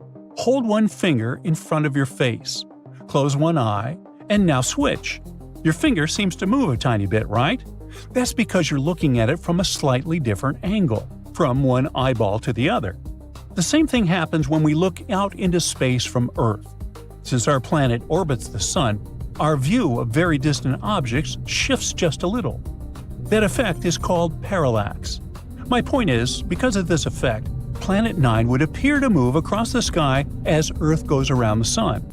On any given day, it might seem to be in one spot, but 6 months later, when Earth is on the opposite side of the Sun, it would look like it shifted. 6 months after that, it would seem to move back again. Scientists had to account for parallax. Actually, they had to remove its effects. So the team looked at images of the sky taken on the same date every year. Because on that same date, Earth is always in the same spot in its orbit. That means if Planet 9 is real, it would show up in the same place in those images every year. No fake wiggle from parallax, just its real position. This careful search led them to a single object, a tiny dot in the infrared data. This strange little spot had moved slightly along its orbit around the Sun over the 23 years between Iris and Akari. Wait, could that be it? Did astronomers just confirm a hidden planet? Well, maybe. But don't get too excited. The data we have on its motion over that time is not enough to figure out its full orbit. So, for now, we still can't say for sure if this mysterious object is really Planet 9. It's definitely a strong candidate, though. Based on how bright the object appears, the team estimates it could be pretty massive, and that came as a big surprise. You see, previous NASA research ruled out any Jupiter-sized or Saturn-sized planets hiding out there, but a smaller world would have gone undetected. So the scientists were looking for something just a bit bigger than Earth. But it turns out this mysterious planet might be more massive than Neptune. Now that they've discovered Planet 9, supposedly at least, the plan is to keep tracking it and collecting new data. But don't think the road ahead will be easy. Because since the Akari satellite spotted it for the first time, that object didn't just sit still. It's been moving slowly through space ever since. So now scientists need to use regular telescopes on Earth to look for it again. And here's the tricky part. They're not exactly sure where it moved to, so they have to search a pretty big patch of the sky. And so far, no matching object has been found. Whether this really turns out to be the Planet 9 discovery or not, only time will tell. For now, its existence is still up for debate. But with powerful new technology on the way, like NASA's Nancy Grace Roman Space Telescope, astronomers are more determined than ever to uncover the truth. And if Planet 9 really is out there, hiding in the cold, dark edges of our solar system, it's running out of places to hide. Look at this giant donut-shaped region far away from Earth, beyond the orbit of Neptune. We're talking about a distance of more than 2.5 billion miles. It's the Kuiper Belt, and something eerie and bizarre is happening there. Dwarf planets and other small objects dwelling there refuse to cluster together. Instead, they follow particular orbits, which is weird. The reason might be a large, mysterious planet hiding beyond Pluto. its gravity might be messing up the orbits of those Kuiper space bodies. Hear me out. Our solar system is made up of the Sun and everything that goes around it because of the star's strong gravity. This includes the 8 main planets: Mercury, Venus, Earth, Mars, Jupiter, Saturn, Uranus, and Neptune. There are also smaller things like moons, asteroids, and Pluto. For a long time, people thought Pluto was the 9th planet, but when it was reclassified as a dwarf planet, scientists started looking for a new Planet X. Did they have a thing about odd numbers or what? And guess what? Some really think there might be a big, icy planet hiding far, far away beyond Neptune. This mystery planet is often called Planet 9. Now, Planet 9 hasn't been seen yet, but scientists think it might be out there because of some tiny, faraway space rocks called etnos that move following bizarre, confusing paths. These paths seem to be grouped together and tilted in a way that doesn't happen by chance. This could mean there's a hidden planet pulling them into place with its gravity. If Planet 9 is real, it might be 5 to 10 times heavier than Earth. It would also be super far away, hundreds of times farther from the Sun than Earth is. Over the years, scientists have guessed different distances for its orbit, and the newest guess in 2025 says it could be about 290 times farther from the Sun than Earth. There are some cool ideas about where Planet 9 came from. It might have started as a big planet that Jupiter once kicked out of the inner solar system, or it might have come from another star or even wandered around space on its own before getting caught by the Sun's gravity. Even though scientists have looked really hard using powerful telescopes, no one has actually seen Planet 9 yet, and so far, its existence is still just a theory. But recently, a group of researchers tried something clever. They used data from 2 special space surveys called ERAS and ACARI.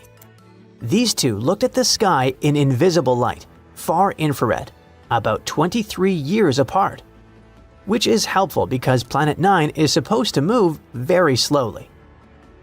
The team focused on a special list from ACARI, which is better at finding faint, moving things in space. They guessed how bright Planet 9 might be and how fast it might move based on how big, far away, and cold it could be. Then they looked for matching blips in the sky that were seen by both ERAS and ACARI, but not in the exact same spot. That's because a real planet would have moved a little over 23 years, and they indeed found 13 possible matches that could be Planet 9. Their estimations were based on how far away the object seemed to be, 500 to 700 times farther from the Sun than Earth, and how heavy it might be, which is 7 to 17 times Earth's mass. After looking very carefully at all the images, they narrowed it down to one really good candidate. The 2 detections weren't in the same spot in both surveys, and the way they appeared in the ACARI map matched what you'd expect from a slow-moving object. It showed up on one date and wasn't there 6 months earlier, but of course, there was a catch. Apparently, the old data isn't good enough to figure out the exact path of the potential planet. So, the team wants to do new follow-up observations using a special camera called DCAM, which is really good at spotting faint, moving objects. That way, they can find out if this candidate is really Planet 9. Additionally, it can help us learn more about how our solar system works and how it formed. If Planet 9 is ever discovered, it would totally change the way we understand our solar system. It could explain why some far-out space rocks in the Kuiper belt tilt weirdly. The thing is, most planets go around the Sun in a flat-ish circle, but those faraway objects are tilted about 20 degrees. Planet 9 might be the reason why. Next, we'd probably find out why those tilted objects seem to point the same way. Their orbits are grouped together in one direction. A big hidden planet's gravity could be hurting them like sheep. There are also some strange tilted objects super far away. They don't make sense unless something big, like Planet 9, is tugging on them. A few space rocks orbit the Sun backward between the big planets, which is kinda the wrong way. That's super weird unless something big is messing with them. Some far-out Kuiper Belt objects keep crossing Neptune's path and haven't been flung away. That's because Planet 9 might be helping keep their orbits stable over a long time. Another cool thing is that if Planet 9 existed, it would be a super-Earth, a kind of planet we see a lot around other stars, but we don't have in our solar system yet. So finding one here would make our solar system more like the others out there. Throughout history, people have been wondering if there could be hidden planets far beyond Neptune, even before Pluto was found.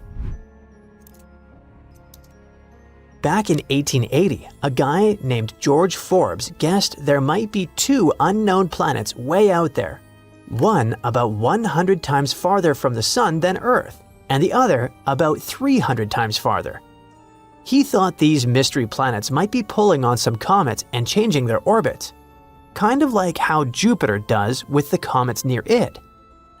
In 2004, scientists found a weird little world called Sedna. It had a strange path around the Sun that didn't seem to be affected by any of the known planets. Its closest point to the Sun, called perihelion, is way too far for Neptune to be the reason. This made some scientists wonder if Sedna got pushed into its path by a hidden planet, maybe even something as big as Earth or bigger. Others thought maybe it was a star that flew by a long time ago, or another star that formed near ours.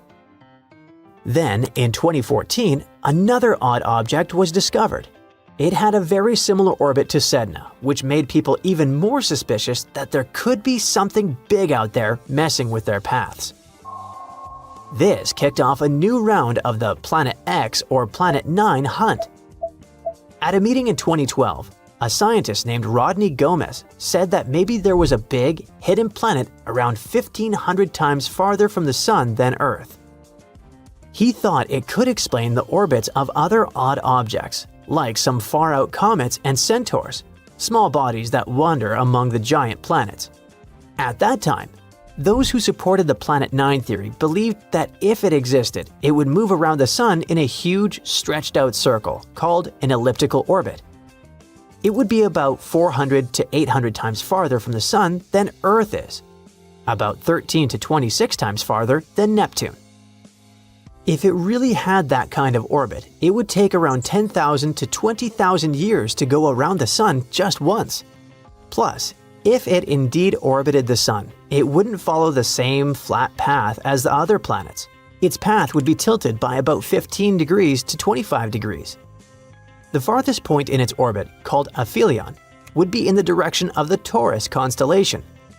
As for the closest point, it would point towards Serpens, Ophiuchus, or Libra. As for the composition of Planet 9, it would probably be a lot like Uranus or Neptune. It would have a thick atmosphere made of hydrogen and helium, and it would be super cold, negative 375 degrees Fahrenheit. Its core would be made of iron, and its middle layer would be full of rock and water ice. At the same time, if the planet was smaller and denser, then it might be more like Earth, with a rocky surface instead of a gassy one. According to a scientist named Mike Brown, if Planet 9 was real, a space probe would reach it in about 20 years if we used a powerful slingshot path around the Sun. Very recently, astronomers have found 3 potential super-Earth planets orbiting a somewhat close orange dwarf star. The term super-Earth is used to describe a planet beyond the solar system with a mass higher than that of Earth, but below those of the ice giants of the solar system, Uranus and Neptune.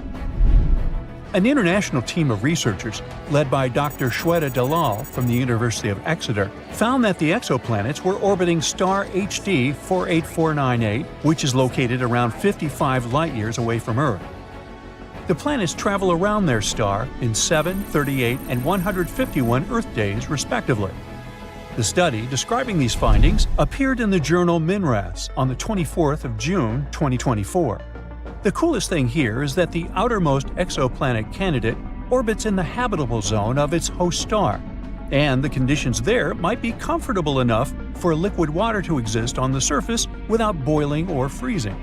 Such habitable regions around stars are also known as the Goldilocks zone and are believed to be ideal for potentially supporting life. Another reason this discovery is so important is that the orange host star is like our Sun. But since it's an orange dwarf, it produces less radiation than our yellow dwarf star. It's also the closest planetary system to host a super-Earth in the habitable zone of a Sun-like star, which makes this discovery super exciting. It can help us move forward in our quest to locate habitable planets around solar-type stars.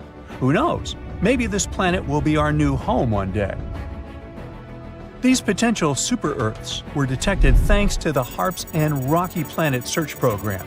Throughout a decade, the team taking part in this research has collected nearly 190 high-precision measurements using special equipment. By analyzing the spectrum of light coming from a star, astronomers can figure out whether it's moving toward us, this is known as blue shift, or away from us, that's what we call red shift. And still, to make sure their findings were correct, the team used lots of different methods and comparative analysis.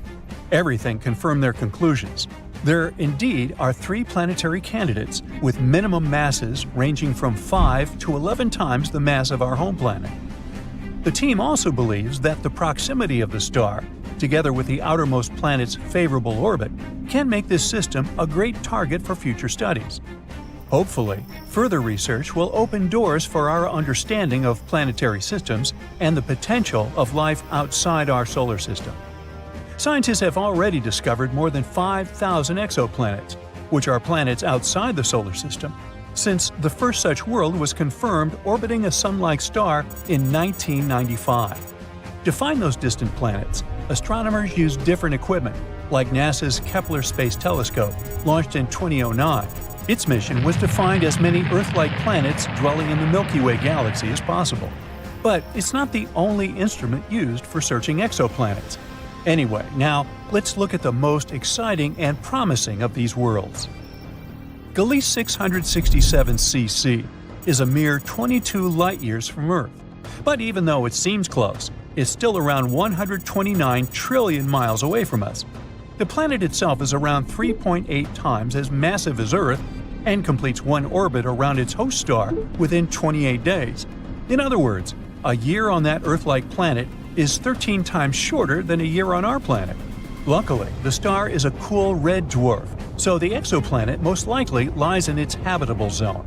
But there's still a chance that this world might be regularly baked by the flares coming from its parent star, which is not cool on many different levels. Kepler 22b is way further away than the previous world, more than 600 light-years away from our planet. It was the very first Kepler planet found in the habitable zone of its star. This world is larger than Earth, it's about 2.4 times our planet size. Sadly, we still don't know whether this planet is rocky, liquid, or gaseous. The orbit of Kepler 22b is similar to Earth's. It takes the planet 290 days to orbit its G-class star, which is kind of like our Sun. But this star is smaller and colder than ours. Another Kepler planet, this time it's Kepler 69c. It lies a whopping 2,700 light-years away from us. This world is also almost 70% larger than Earth.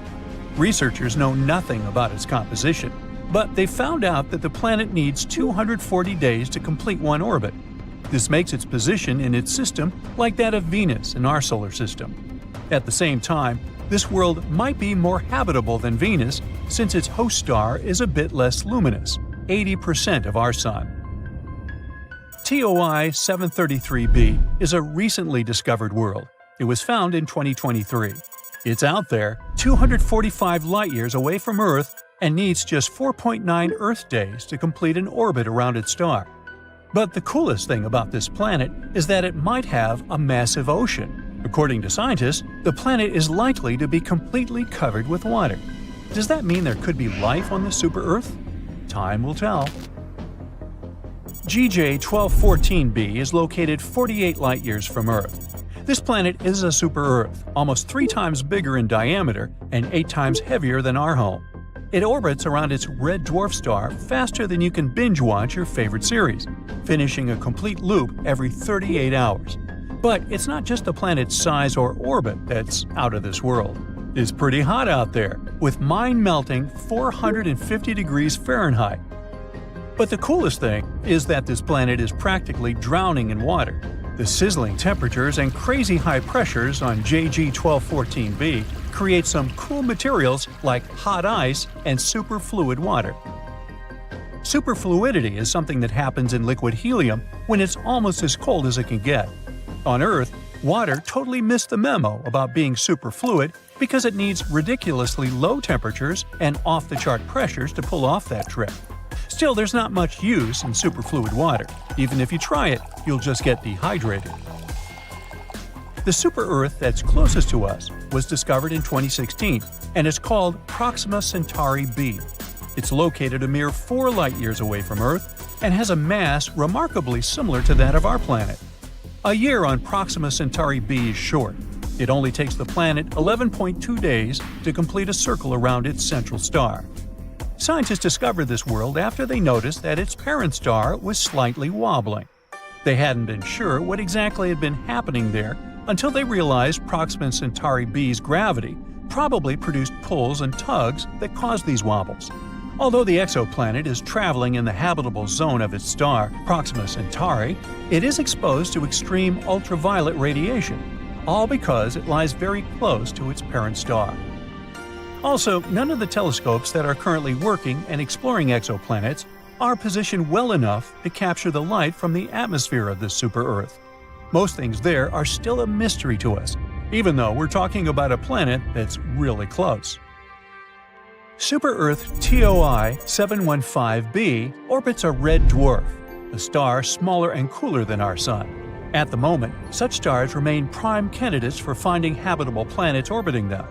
Those miniature rocky worlds have far closer orbits than those circling around stars like our Sun. But since red dwarfs are small and cool, the planets don't risk anything when crowding closer. They're still safely within a star's habitable zone.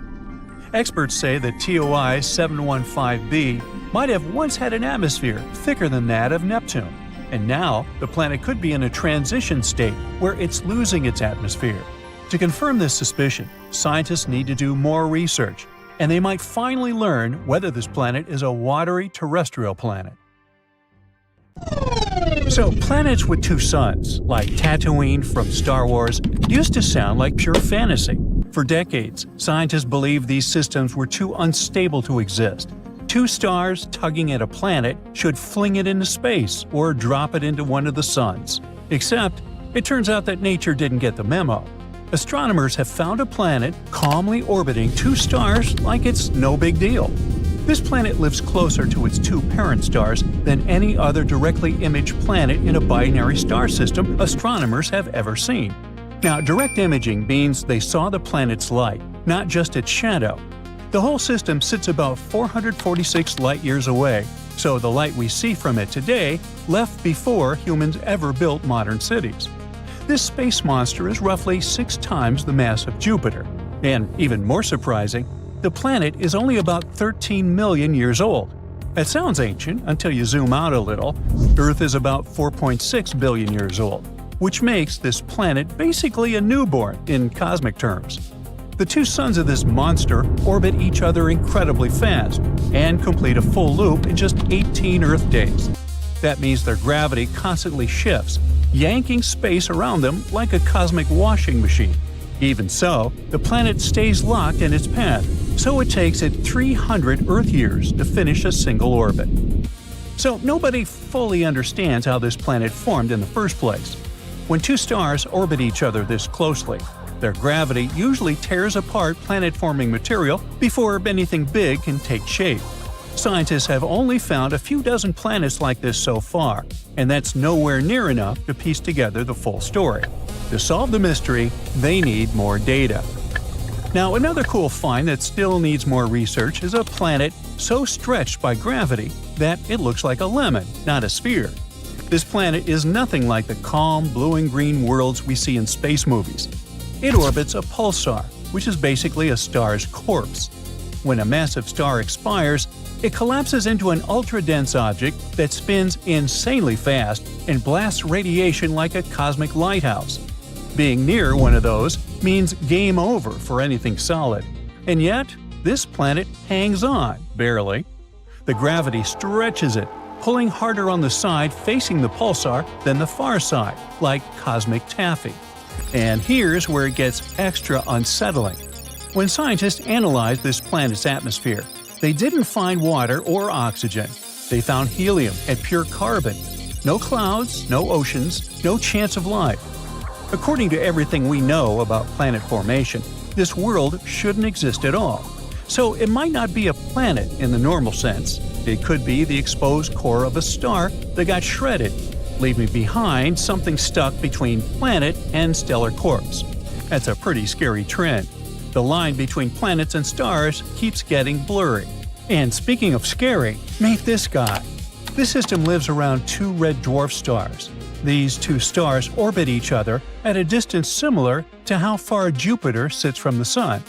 Scientists found two Earth-sized planets and a third possible one squeezed right up next to the stars. One planet completes a full year in just over 2 days. Another takes about 3.5 days. The candidate planet orbits even faster. To put that in perspective, these planets sit less than 2 million miles from their star. The Moon sits about 250,000 miles from Earth. So yeah, these worlds are close. When they combined data from space and ground-based telescopes, astronomers realized they were staring at something totally new: planets that transit or pass in front of both stars.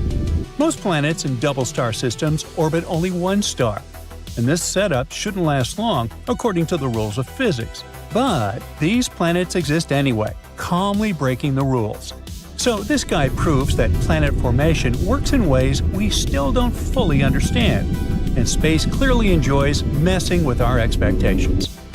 Now, let's crank up the horror a notch. Astronomers made the first ever 3D map of a planet outside our solar system. And not just any planet. This one is so hot it literally tears water molecules apart. As the planet moved behind its star, the James Webb watched tiny changes in the star's light at different colors or wavelengths. Some colors get absorbed by water vapor, others don't.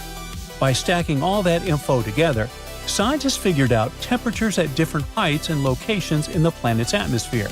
And that's how they learned that parts of its atmosphere heat up to nearly 5,000 degrees Fahrenheit, hotter than molten lava. This superhot planet sits about 400 light-years away and weighs around 10 times as much as Jupiter. It races around its star in just 23 hours. 1 year there is basically a day. And because it's so close, the temperatures get so high. Winds try to move heat around, but they totally fail. WASP-18b's atmosphere barely has any water and instead overflows with carbon monoxide. Astronomers once believed water should be common in giant planet atmospheres. This world proves water is optional, not guaranteed. Now, magma worlds are another perfect proof of that. There's a huge group of planets called sub-Neptunes, planets bigger than Earth but smaller than Neptune. For a while, some scientists hoped these worlds were Haitian planets, covered in deep oceans of water or ice, wrapped in thick atmospheres. One famous example was K2-18. Its atmosphere showed methane and carbon dioxide, but almost no ammonia. But as it turned out, lava dissolves ammonia too, so the missing ammonia doesn't prove water at all. It could just mean the planet has a global ocean of magma instead. The researchers modeled how these planets heat up, cool down, and evolve over time. They asked a simple question: do these planets ever cool enough to stop being lava worlds? And the answer was almost never. When they tested thousands of known sub-Neptunes, they say almost all of them are likely lava worlds, not water worlds. In simple terms, these planets don't breathe water vapor, they breathe rock vapor. Their atmospheres come from magma boiling, not oceans evaporating. And that changes everything. Many worlds we once labeled maybe habitable turn into hellscapes the moment you run the numbers honestly. And that means space isn't hiding Earth clones, but mass-producing furnaces and other sorts of monsters. Take this bad boy, for instance. It sits only about 64 light-years away, which is uncomfortably close in cosmic terms, and it's the nearest hot Jupiter to Earth. From afar, it looks stunning, a smooth, deep blue marble floating peacefully in space. But that color hides something absolutely brutal. On this planet, it rains glass, sideways. Winds scream across the atmosphere at around 5,400 miles per hour, fast enough to shred anything instantly. The blue color comes from tiny particles of silicate, the stuff glass is made of, floating in the air. The planet's surface temperature hits about 2,400 degrees Fahrenheit, hot enough to melt rock. That heat turns those silicates into microscopic shards of glass that whip around the planet like a worldwide sandblaster. Standing there wouldn't hurt. You wouldn't exist long enough to ever feel it. And then there's the darkest planet ever found.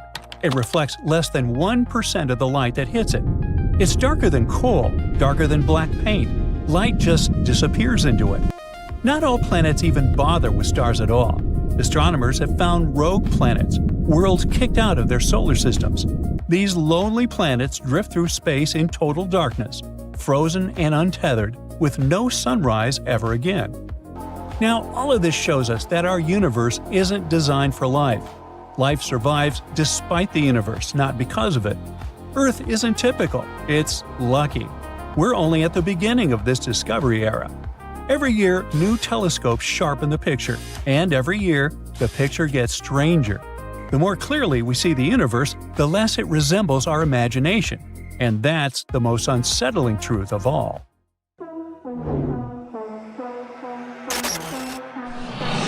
Take that giant space knife. Yes, you. It's time to visit the sun and check what's inside. First, you're slicing through the corona, aka the sun's wild hair. It's the sun's super thin atmosphere, but don't let it trick you. It's blazing at 3.5 million degrees Fahrenheit. While cutting through it, you see plasma threads whipping around like solar spaghetti. You reach the photosphere, the sun's skin. It's only about 300 miles thick, but it's super bright and sizzling at 10,000 degrees Fahrenheit. Looks like it's covered in little fiery waffles. They're called granules, and they're each about 600 miles wide. Then comes the convective zone, where hot plasma is floating up in bubbly chunks. Next, the radiative zone. This part's like molasses made of light. It takes 170,000 years for energy to crawl through here. Finally, you start cutting into the core, and instant heat wave. It's like the sun's pressure cooker. Gravity's smashing hydrogen atoms together to make helium, and it's cooking at 27 million degrees Fahrenheit. Now, you're gonna need a smaller knife, since the next candidate, Mercury, is the smallest of the inner planets, only about 3,000 miles wide. When you cut through its thin atmosphere, you see little hydrogen and helium atoms escaping inside tiny invisible balloons popping away into space. Next, the crust. Together with mantle, it's only about 250 miles thick. As our giant knife passes through, you see hard rock flakes falling off, cracking under the pressure. Mercury has a gooey outer metal core. Slice carefully, or you'll spill some liquid metal lava. Finally, you hit the inner core. Mercury has a massive metal heart. Around 85% of the whole planet is just iron and metal. It's basically a giant metal meatball. Cut through it and watch molten iron juice oozing out like spicy hot sauce. You're now approaching Venus, the hottest planet out there. We're talking about average temps of 870 degrees Fahrenheit, hot enough to melt lead. You slice through the atmosphere and it's crazy. Thick clouds of sulfuric acid swirling everywhere, and it's mostly carbon dioxide.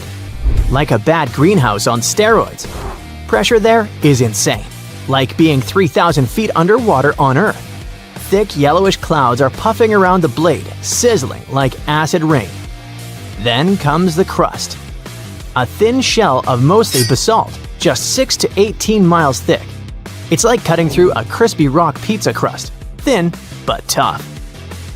Cut deeper and you're in the molten rock mantle, about 1,800 miles thick. You can see the rocky magma wiggle and ooze.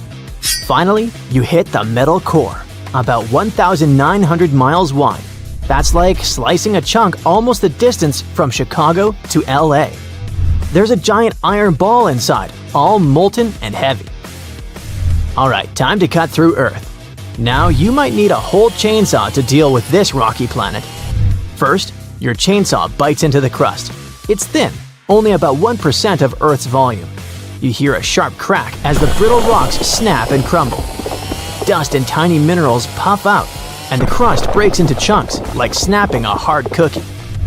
Next, the blade presses deeper into the mantle. Thick, tough rock that's solid but kinda squishy if you wait long enough. As you slice, the hot rock kind of oozes and bubbles, leaving a warm trail along the blade. Keep going, and you hit the outer core, a huge sea of molten metal. Suddenly, the knife slides through thick, glowing liquid iron and nickel, like cutting through a giant cosmic lava lamp.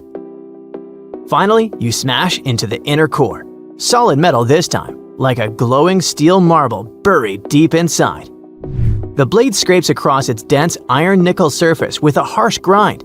It's blindingly bright and insanely hot here, hotter than the surface of the sun, and the pressure would squash any real blade flat.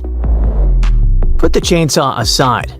For the next planet, you'll need something of a more modest size. You're zooming over to Mars, the last of the rocky inner planets. The knife breaks through Mars's crust. It's thin and solid, made of volcanic basalt rock. As the blade cuts in, fine reddish dust, like cosmic talcum powder, puffs up, drifting everywhere. The crust doesn't crack into big plates like Earth's. It's one big solid shell. Next up, the mantle. Think of it like thick, soft, rocky toothpaste. Not totally solid, but not mushy either. The knife slides through it with some resistance, and you see glowing silicate goo in red and orange shades, swirling around the blade. The mantle is thinner than Earth's, only about 800 to 1,100 miles thick, so you don't have to wait long to get to the juicy middle. Finally, you hit the core, a metal mix of iron, nickel, and sulfur. Mars's core is molten, but it's cooler and more chill than Earth's. In any case, it's easy to cut through, no effort needed. We're coming close to Jupiter, the biggest dude in the solar system. Jupiter is a gas giant, basically a giant balloon filled with crazy stuff. As you cut it, you don't hit solid ground at first. Instead, it's all thick, swirling gas, mostly hydrogen, around 90%, and helium. It must feel like slicing into super thick whipped cream that never ends. As you go deeper, the gas gets so squished that it turns into a thick liquid. The blade pushes through layers of swirling storms and colorful clouds that whirl around. Keep going, and the gas becomes metallic hydrogen. The knife slices through a glowing, electrified liquid that crackles around the blade, like you're cutting through electric jelly. Finally, somewhere way deep inside, you reach the core, which might be a molten hot ball of liquid or a giant rock heavier than 14 Earths. Nobody's totally sure. But if you could slice through it, the core would be hotter than 43,000 degrees Fahrenheit. A regular blade would melt instantly or be crushed from all that pressure.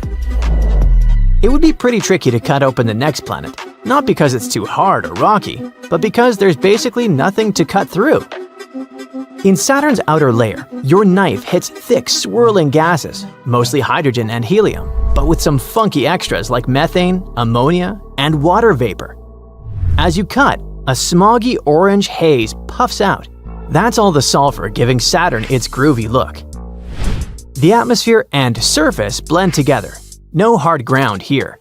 As the blade digs deeper, the gas gets squeezed tighter and tighter. Hydrogen starts turning into thick liquid, and your knife leaves trails through this gooey, glowing layer. Keep going down, and suddenly, the liquid gas turns into metallic hydrogen, shiny and electric, crackling around your blade like a sci-fi lightsaber. Deep inside, you might hit a rocky core, but no guarantees. It might even be liquid rock, glowing and swirling beneath all that gas. Next, we're gonna split open an ice giant, Uranus.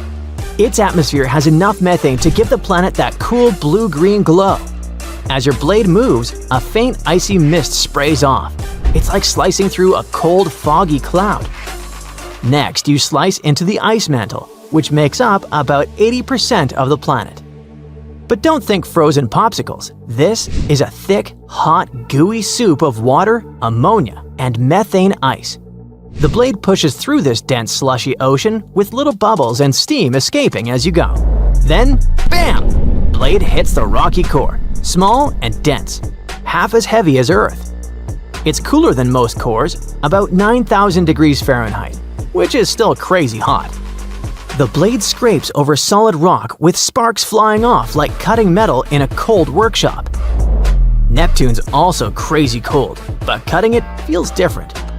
When cut, it whips clouds of frozen methane flying past at 1,200 miles per hour. It feels like slicing through a freezing, super windy blizzard. Next, you plunge into the mantle, a thick, boiling hot soup of liquid water, methane, and ammonia.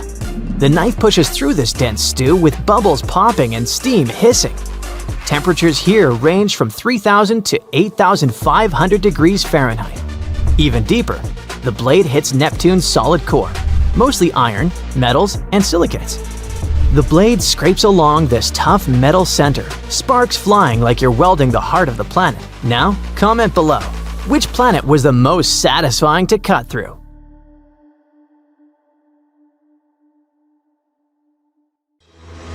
Right now, 4 tiny, Earth-like planets are chilling around one of the closest star systems to us. We're talking second closest. These little rocky worlds are each about 20 to 30% the mass of Earth. So not quite Earth 2.0, but still pretty solid. Will one of them become our new home one day? Well, all of them are pretty close, so future humans might actually visit them someday. Not like next year or anything, but we could potentially send missions there. Don't expect any extraterrestrial neighbors, though. Those planets probably aren't home to life, or at least not anything we'd recognize. Let's take a look at them. The planets are called Bernard B, C, D, and E. How creative, huh? The innermost has a mass of 26% of Earth. The second one is a bit bigger, with a mass of 30% of Earth. The third one has 4% more mass than the previous. And the outermost is... no, it's not the biggest. Actually, it's just a baby, with a mass of 19% of Earth.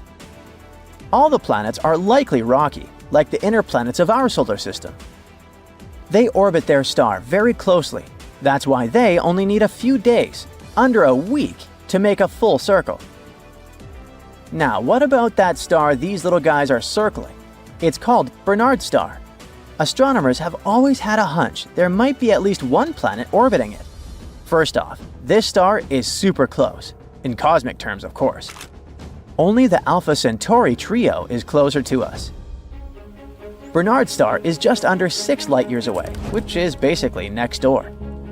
At the same time, it's not like our Sun. Bernard's star is a red dwarf, the most common kind of star out there. It's got only about 1/6 the mass of the Sun. But red dwarfs are a goldmine for learning about planets outside our solar system. And studying Bernard's star can help scientists figure out what planets around single stars, like our Sun or this red dwarf, are like. Or what kind of environments red dwarf planets might have. And most importantly, we might finally find the answer to this super important question. Could any of these places actually support life? For the longest time, scientists thought there might be a big Jupiter-like gas giant hanging out near Bernard's star. All because the star has a little wobble. It looks as if it shifts towards and away from Earth over time, so something might be tugging on it. Interestingly, it wasn't a giant planet doing the pulling.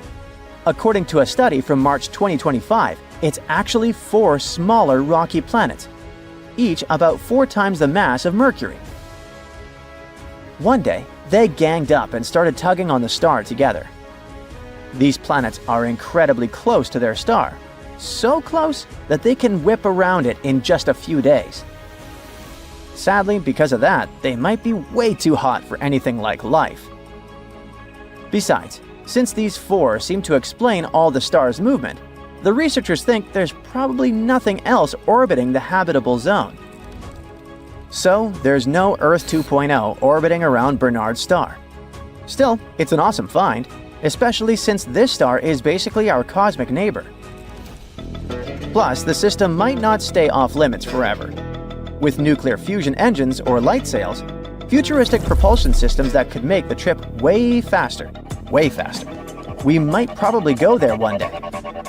And then we'll finally figure out if these worlds are really lifeless and maybe even colonize them.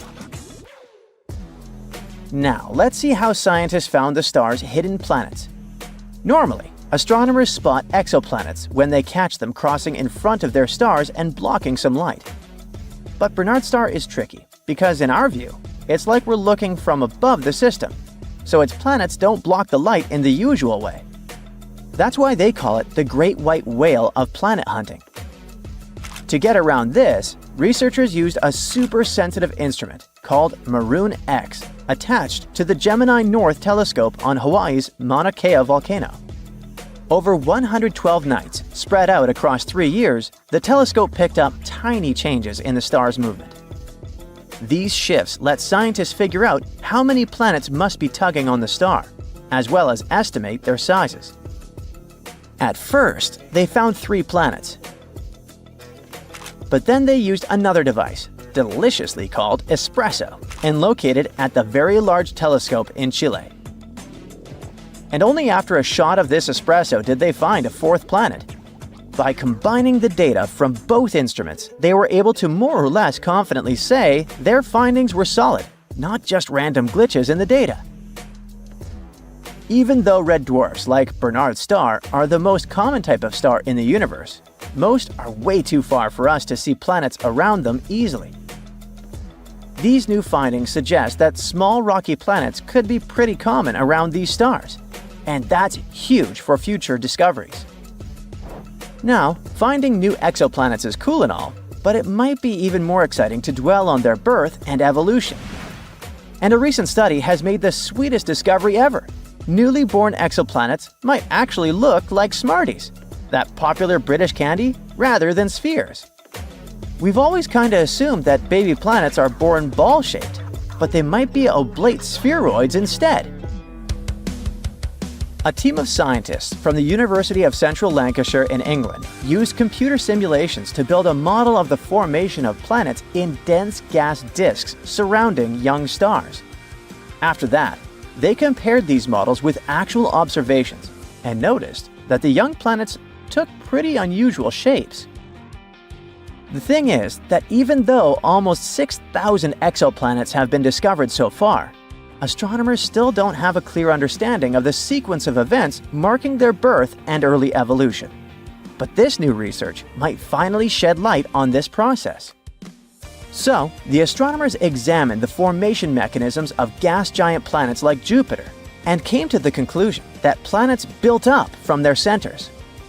After that, the researchers focused on the initial shapes of such planets.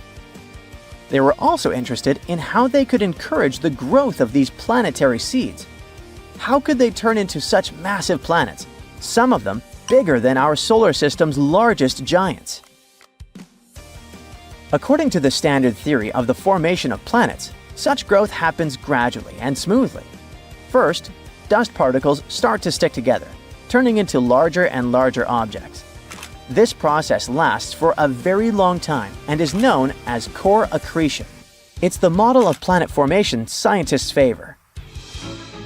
There's another theory, according to which planets' birth might happen over shorter periods of time. This data involves a protoplanetary disk, a disk of gas which makes up 99% of its mass, and dust, around 1%. This disk orbits a newly formed star, and hypothetically, planets might form from this cloud. Protoplanetary disks are likely to be common byproducts of star formation.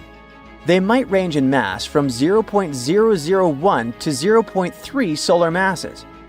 Inside such disks, matter slowly moves inward, and dust particles grow bigger, to the size of pebbles.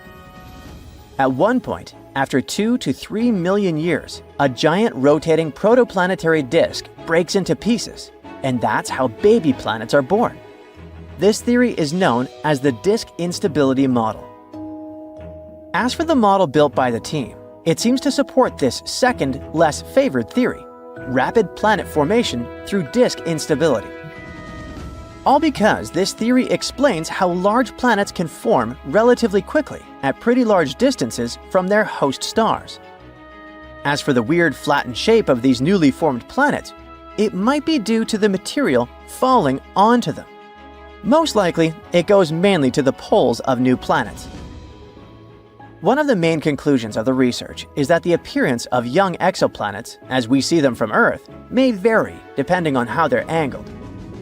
If Earth is directed face-on to an exoplanet, it will seem that the latter has a traditional spherical shape.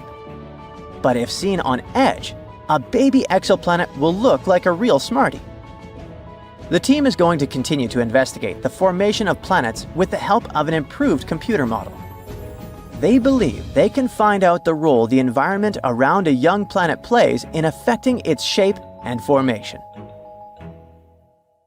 This planet is as light as that piece of fluff stuck to your sweater.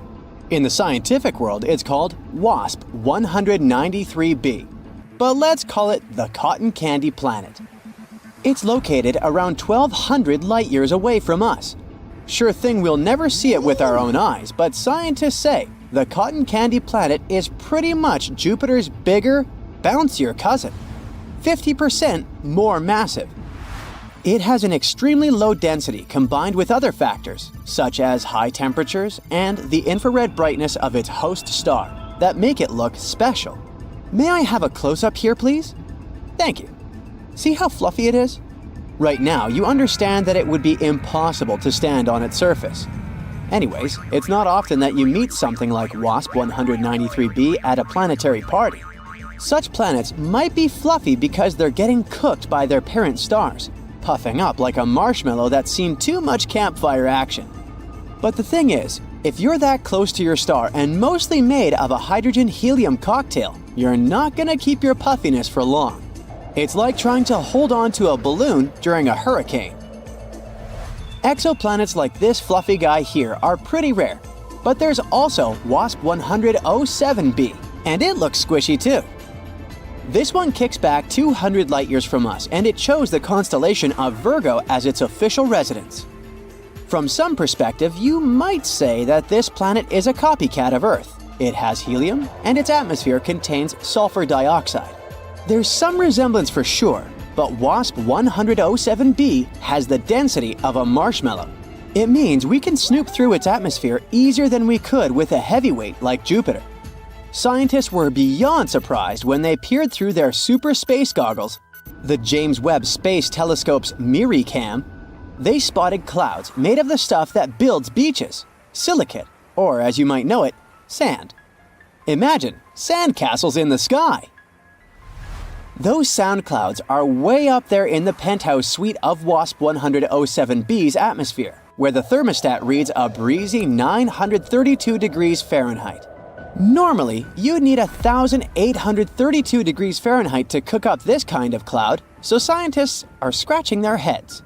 How did those grainy puffs get all the way up there? Turns out, WASP 10007b might be running its own sandy water cycle, but with scorching silicates instead of H2O. Silicate particles get whooshed up from the sizzling lower levels by some sort of cosmic elevator, and then they cool off, party together as clouds, and sprinkle down a silicate drizzle. Nobody's packing sunscreen for this kind of sandstorm, though. Now look at this Kepler planet family located in the Kepler 51 star system. This cosmic three-pack hangs around 2,400 light-years away, looking huge but having the same density as your favorite snack. And it's cotton candy yet again. Scientists have been digging into what these space treats are made of. They now believe these puffball planets are big hydrogen-helium gas balloons with a generous smearing of methane haze. It also turns out these planets might be going through a cosmic downsize. Now, let's talk about a planet called Mascara 5b. Nope, it doesn't look like one of those cosmetic tubes from your mom's drawer. Scientists say it's one of the hottest planets ever discovered. They call it an ultra-hot Jupiter, showing off its impressive size, almost twice as big as our very own Jupiter. The dayside temperature is around a scorching 4,892 degrees Fahrenheit, while the night side hits 4,172 degrees Fahrenheit. No chance for any sort of life to survive out there. Actually, it's the second hottest night-side temperature ever recorded. To put it in perspective, the temperature of molten lava sits between 1,292 degrees Fahrenheit and 2,282 degrees Fahrenheit. So, the planet is a whole lot hotter than this scorching liquid rock. Its temperatures even surpass the melting point of most metals, which is around 3,632 degrees Fahrenheit. Scientists mention that the insane heat on this planet is comparable to the exhaust of a rocket engine. Back in 2005, one famous star called... Wait, is that a name or a phone number? Whatever. So, turns out this star has a hot sister, and they have very similar names. This hot sister has B at the end.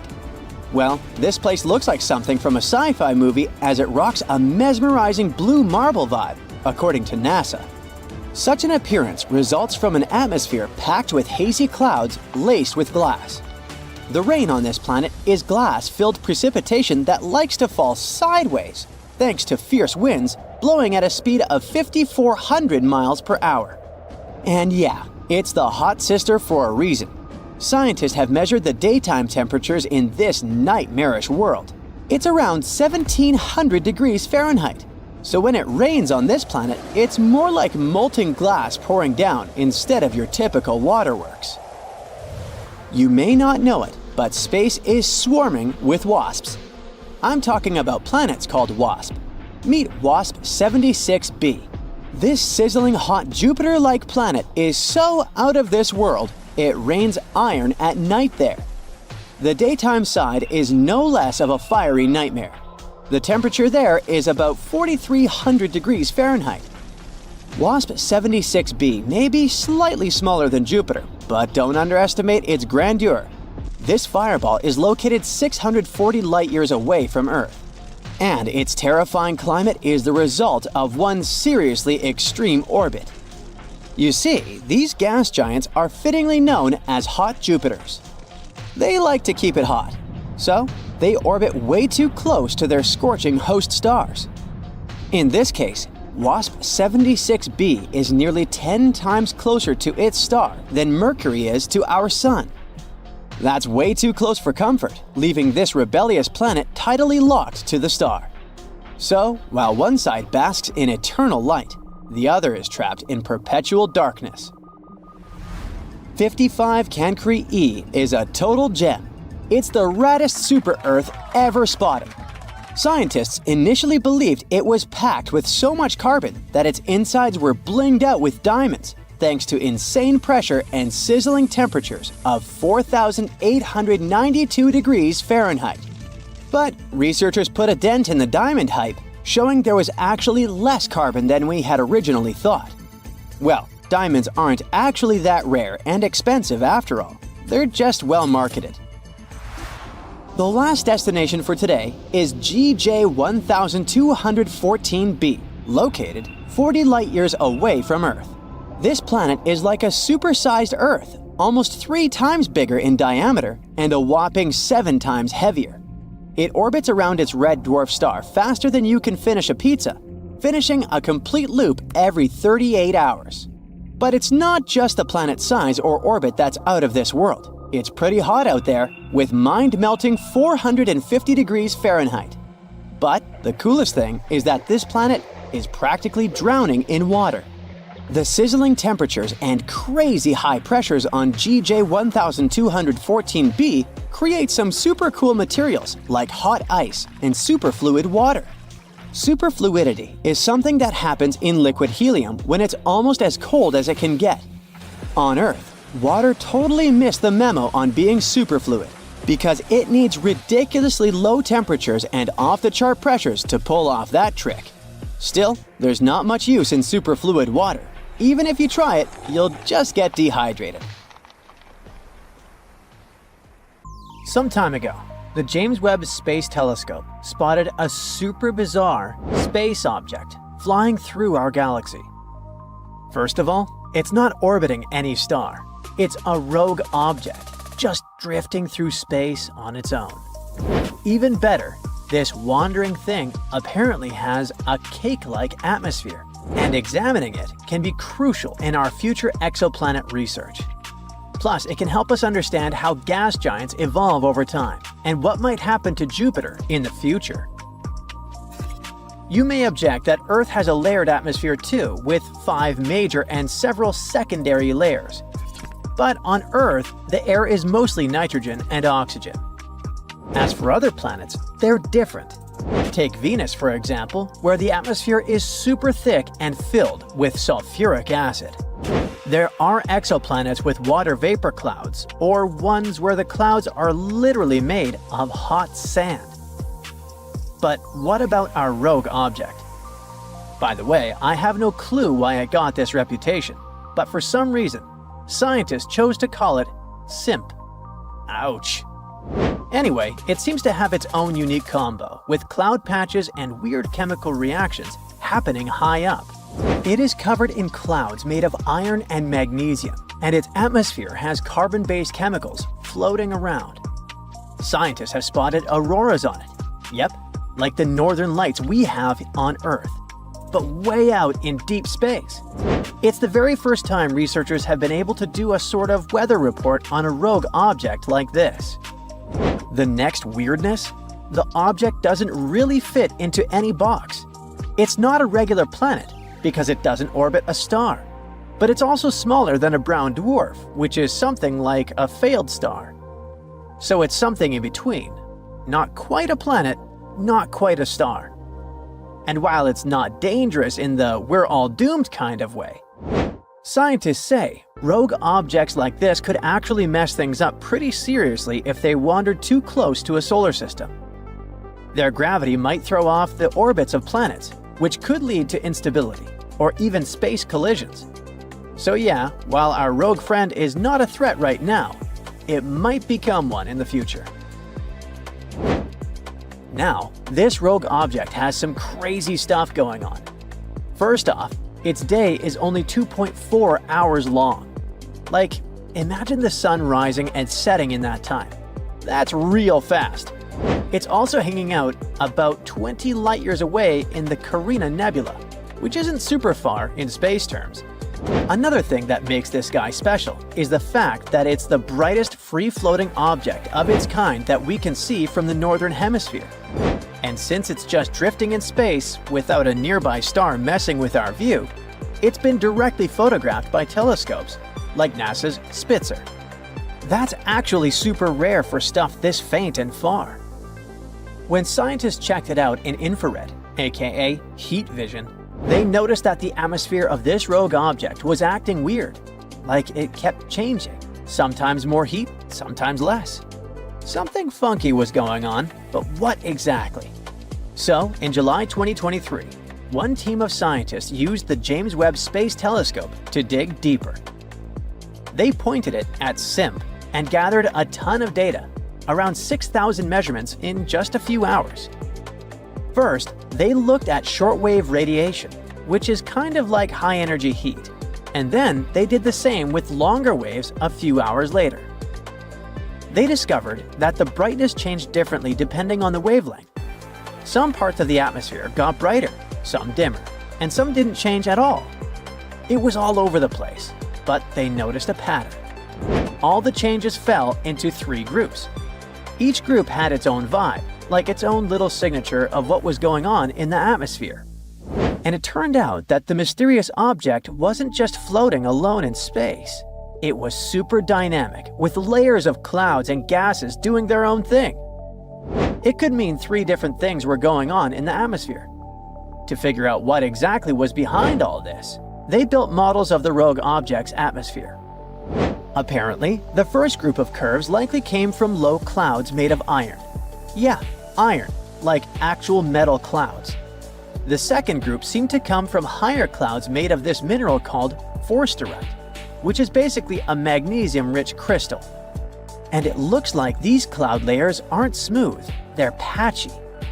That patchiness could explain why the light coming from them keeps changing so much. As for the third group of light patterns, they weren't coming from clouds at all. The light seemed to be coming from way above the clouds, from what they think are hotspots in the atmosphere. These hotspots are probably connected to radio auroras, kind of like Earth's northern lights, but happening in the radio part of the light spectrum instead of visible light. But even after all that modeling, there were still some mysteries left. Like, the first group of curves was all over the place, more than they expected. So they think it might be because of carbon-based gases like carbon monoxide floating around. They might absorb certain types of light at random times. In any case, this is the first time we've actually seen this kind of atmospheric chaos directly. But the few hours the researchers spent watching it weren't enough to fully figure it out. To really get the full picture, they'll need days of data, and they're hoping to use NASA's Nancy Grace Roman Space Telescope, set to launch in 2027, to dive even deeper. Even though this mysterious object is not a rogue planet, they're definitely worth mentioning. These are basically planets that got kicked out of their home solar system. Yeah, like straight up evicted. When a planet forms, it's usually hanging out with a bunch of other planets around a star. But early on, things can get super chaotic. You know, planets crashing, shifting, getting too close to each other. And sometimes, one gets yeeted right out of the system. So, since they're not tied to a star, these rogue planets are just cruising through the galaxy, totally solo. If they happen to float near something massive, like a star or a black hole, that thing's gravity can tug at them. But otherwise, they just keep drifting. Most of them probably got booted when their system was still forming, and everything was a mess. But according to a NASA scientist, even mature systems can throw a planet out if the orbit gets too weird or something big knocks into them. Now, the next planet we gotta discuss isn't rogue. It has a parent star and all. But there's another cool thing about it. It's still a baby in the middle of forming, and it's pretty rare to catch in action. The baby is already about 3 times the size of Jupiter, the largest planet in the solar system. It's part of a system about 400 light-years away. It's been growing for about 5 million years, munching on gas and dust from the disk around its star, kinda like a cosmic buffet. But the thing is, when astronomers checked out the chemicals in the planet's atmosphere using a big telescope in Hawaii, things didn't add up. They were specifically looking at carbon monoxide and water, which can help figure out how much carbon and oxygen is floating around in that atmosphere. Turns out, the planet's chemical mix doesn't quite match the stuff in the disk it's forming from. That's a big deal because it goes against what scientists thought they knew about how planets are supposed to form. Basically, it's saying, hey, your fancy models might be a bit too simple. Planets are supposed to form by clumps of gas and dust crashing into each other and sticking together. Over time, they build up into full-blown planets. If that's true, then planets and their surrounding gas should have the same kind of stuff in them, chemically speaking. But PDS-70b is doing its own thing. So the scientists came up with 2 ideas to explain what was going on. It might be forming from solid stuff, like dust and ice, not just the gas in the disk. That solid material has carbon and oxygen trapped inside. So, by the time it melts and goes into the planet, it's already changed the chemistry. Or the gas in the disk got more carbon after the planet already formed. Luckily, there's another planet in the same system, PDS-70c. And scientists are hoping that by checking it out too, they'll be able to figure out the truth.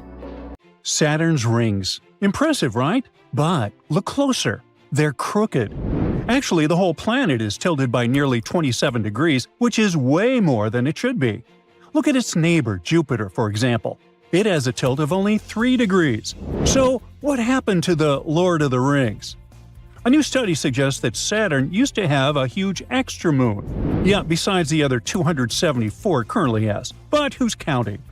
Millions of years ago, that space rock might have crashed straight into Saturn's largest moon, Titan. The collision was so massive that it could have knocked the planet off balance, leaving it even more tilted than before. This extra moon hypothesis is a pretty good one, but to fully understand it, we first need to look at previous theories on why Saturn is tilted in such a strange way. Theory number 1. Blame it on Neptune. Poor guy, this planet is about 1.8 billion miles away, but he ended up becoming the main suspect. For years, astronomers believed Neptune's gravity slowly pulled Saturn over onto its side over billions of years. They thought the two planets were locked in something called orbital resonance that happens when two moons or planets sync up and start pulling on each other in a regular rhythm. Well, here's the thing. A planet's orbit is massive and carries a huge amount of energy, while the way a planet spins is much weaker. So, when you lock these two motions together, I mean Neptune's orbit and Saturn's spin, it's Saturn's spin that's going to change and end up tilting. That's the power of orbital resonance. But then, Cassini happened. Back in 1997, NASA launched this spacecraft to explore Saturn and its icy moons.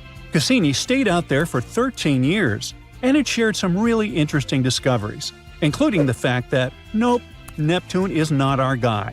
Cassini's data showed that the two planets aren't exactly in sync, so that couldn't explain Saturn's crooked posture. Something was missing. But what? That leads us to theory number 2. It's Titan's fault. Poor guy, he was just there, hanging out as Saturn's largest moon, when suddenly he became suspect number 2. Okay, to be fair, it's more like Titan is the leader of the gang, but the other moons are helping out too. Two scientists from France came up with this theory in 2021. Back then, we already knew that Titan and the other moons were moving away from Saturn. But their observations showed this is actually happening much faster than we thought, at a rate of about 4 inches per year. Yeah, really. Eventually, Titan could even be kicked away from Saturn's orbit entirely. And this whole process actually messes with the way Saturn leans. As the moons drift further away, the planet just tilts more and more. This explains why Saturn is still actively leaning today. In fact, over the next few billion years, the planet's tilt could more than double. Well, that's all pretty interesting, but it doesn't explain one big mystery. Saturn wasn't always that crooked. Some scientists believe that for over 3 billion years after the planet first formed, its lean was actually pretty small. So, something must have happened to change all that. Something big. That's how we got to theory number 3. It's Chrysalis's fault. And again, poor guy, this hypothetical moon might not have even existed, and we're already blaming it. Back in 2022, scientists came up with an idea about a lost moon called Chrysalis that vanished about 160 million years ago. This theory says Chrysalis orbited Saturn for billions of years, helping keep the planet in sync with Neptune. But then, things took a turn. As the moon spiraled inward, Saturn's massive gravity didn't just pull it in, it literally ripped the moon to shreds. Losing Chrysalis's weight and its gravitational pull was like a cosmic kick. It broke Saturn's old connection with Neptune and knocked the whole planet over on its side. In other words, its disappearance could be the reason why those two planets aren't perfectly aligned anymore. Now, even though the moon's solid body is gone for good, its remains didn't just vanish. They flattened into one of the stunning rings we see today. I mean, the exact same thing that tilted the planet also gave it its most famous feature. So, basically, Saturn's famous ring system used to be a moon. Well, how cool is that? Anyway, scientists decided to test this out. But when they recently ran some simulations to see exactly how it all happened, they found a problem. In most of those versions, Chrysalis didn't actually hit Saturn. Instead, it crashed into the megamoon Titan and merged with it. But Titan wasn't Titan back then. There might have been an earlier version of Titan that was a lot more massive than Chrysalis was theorized to be, about 4 times as big. Here's what the team thinks really happened. If we go back 400 million years, Saturn looked completely different than it does now. There were no rings, and it had a different set of moons than the ones we see today. Back then, 2 of them were huge. Let's just call them Moon A and Moon B. At some point, Moon A's orbit shifted and got locked into what's called a 2-to-1 resonance with Moon B. Basically, that means for every one time Moon B went around Saturn, Moon A went around twice. That rhythm caused Moon A to start moving inward pretty fast. Eventually, the inevitable happened. They slammed into each other. That collision ended up doing two main things. First, Moon A was pretty much destroyed. A huge chunk of it crashed onto the surface of Moon B, while the rest turned into a giant cloud of debris. Eventually, all those leftover pieces clumped back together into one piece, which became the current moon, Hyperion. The theory actually explains why Hyperion isn't a perfect sphere. It's shaped more like a potato. As for the rest of it, the part of Moon A that hit Moon B merged right into it. Together, they formed the version of Titan we know today, a massive icy moon that's bigger than the planet Mercury. Now, this merging process might also be what created Saturn's rings, maybe about 100 million years ago. As Titan's orbit expanded, it messed with some of Saturn's inner moons, shaking them up until they eventually smashed into each other. Some of that leftover debris stayed behind and became the rings we see today.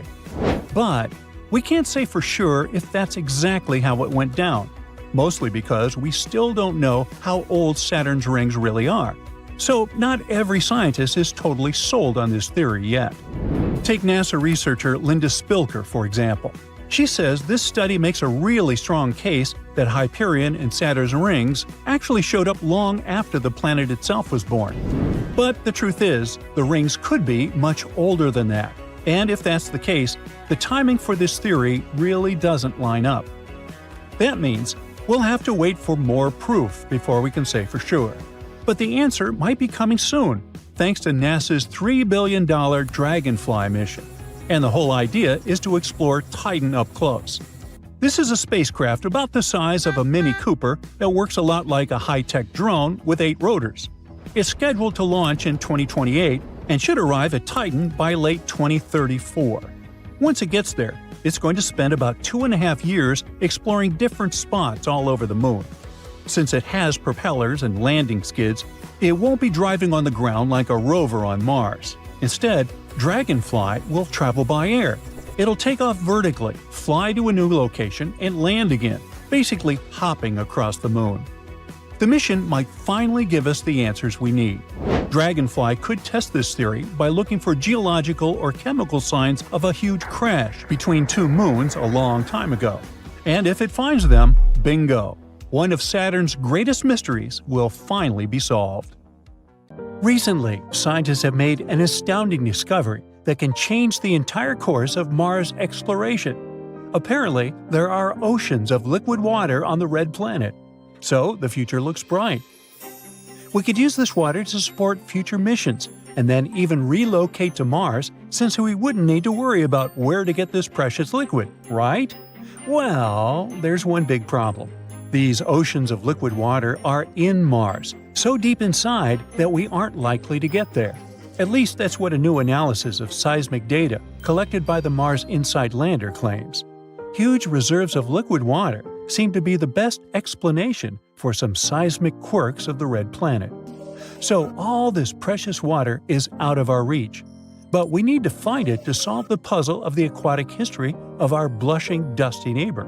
And the first thing we need to do is identify where the water is and how much of it the planet is hiding. Navigation has confirmed that the parachute has deployed and we are seeing significant deceleration. Now, our rovers are scurrying about on the surface of the red planet, gathering all the available data on the planet's surface geology. And it's getting increasingly obvious that Mars was once covered with water. Many factors, from Martian terrains to ancient dry lake beds and deltas, suggest that there was a time when the planet was quite soppy.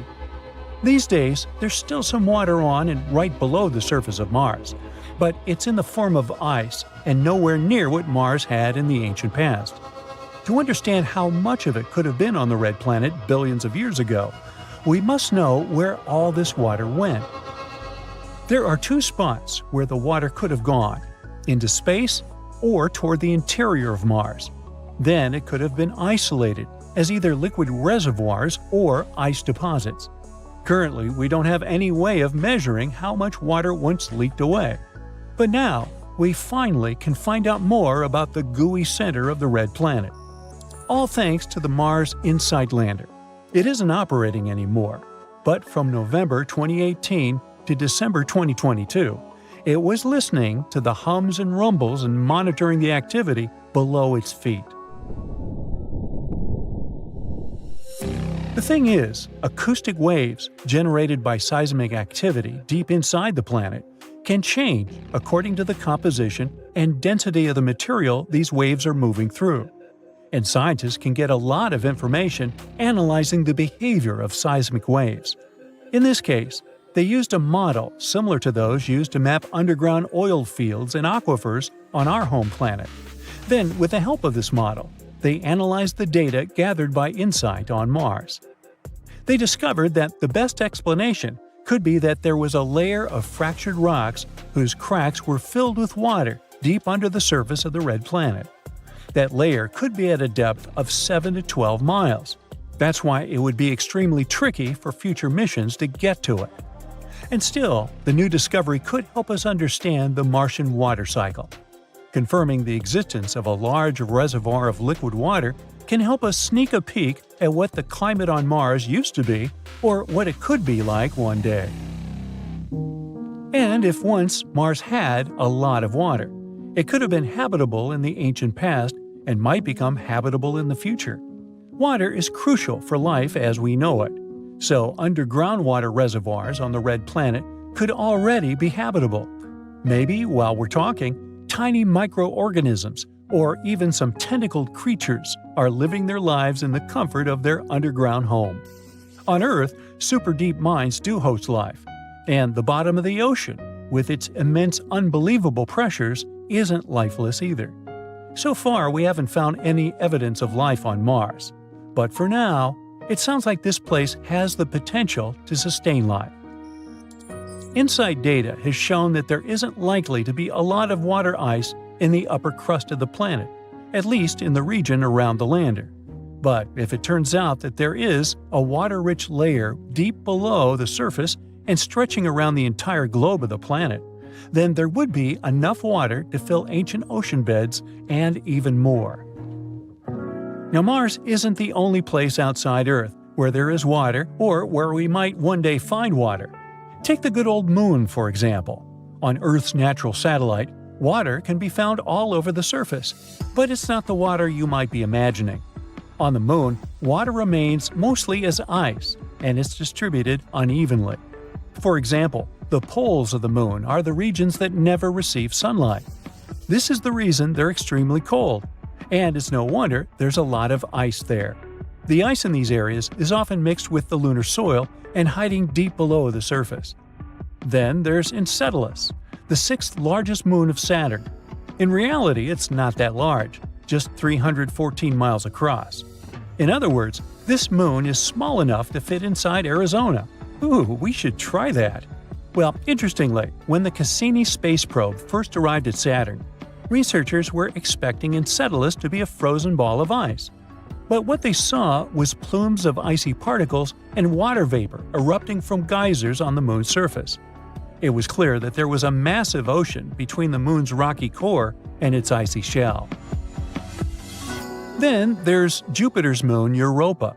Scientists think that this world is one of the most promising places in the solar system when it comes to searching for new life forms.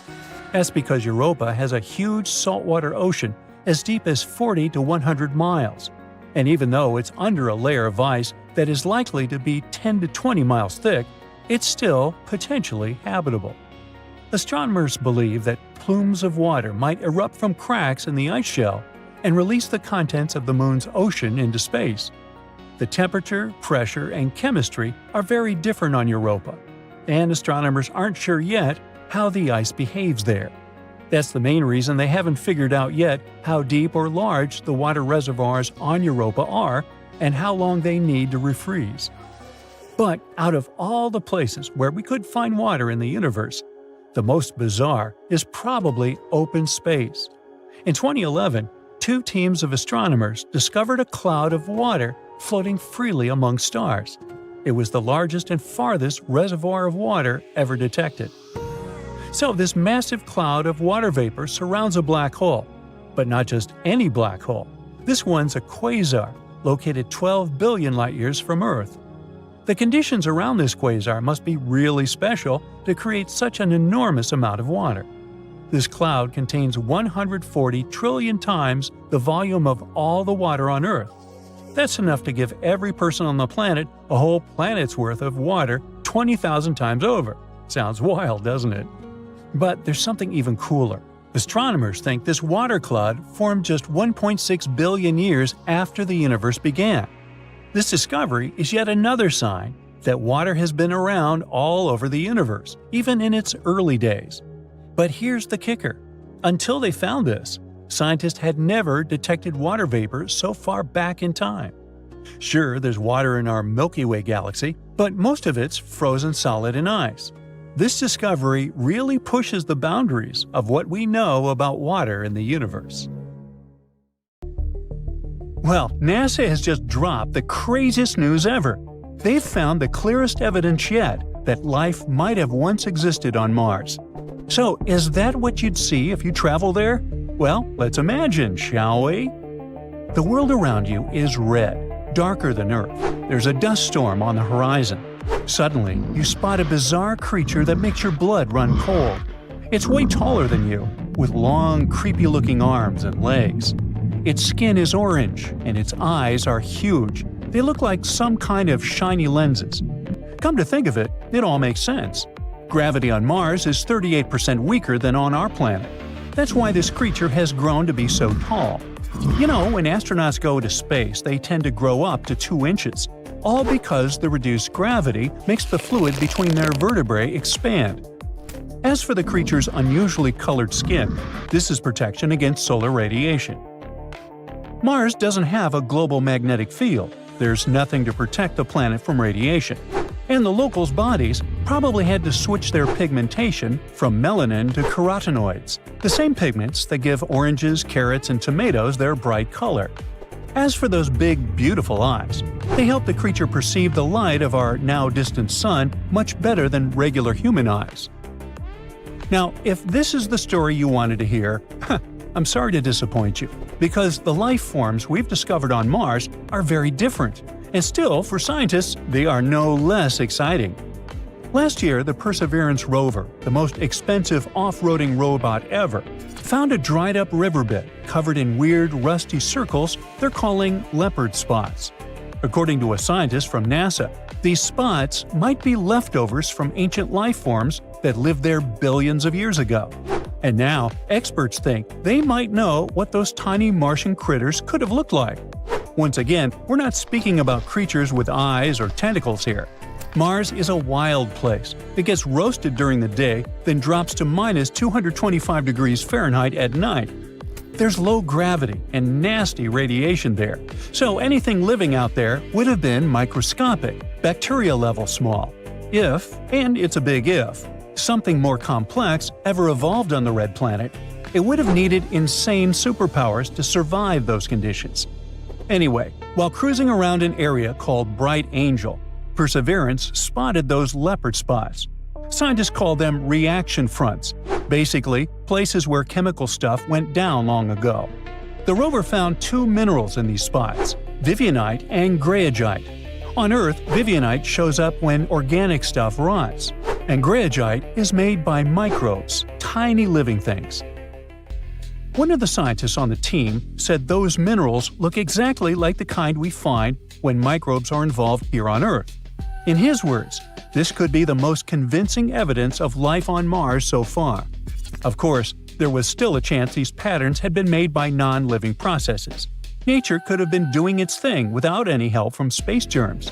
But after a year of tests and reviews, and probably a lot of coffee, the team says they're confident this could be a real biosignature. So, what would this Martian life even look like? You see, today, Jezero Crater, a big impact basin just north of Mars's equator, is basically just a dusty wasteland. But billions of years ago, that place was full of water, a real Martian pond.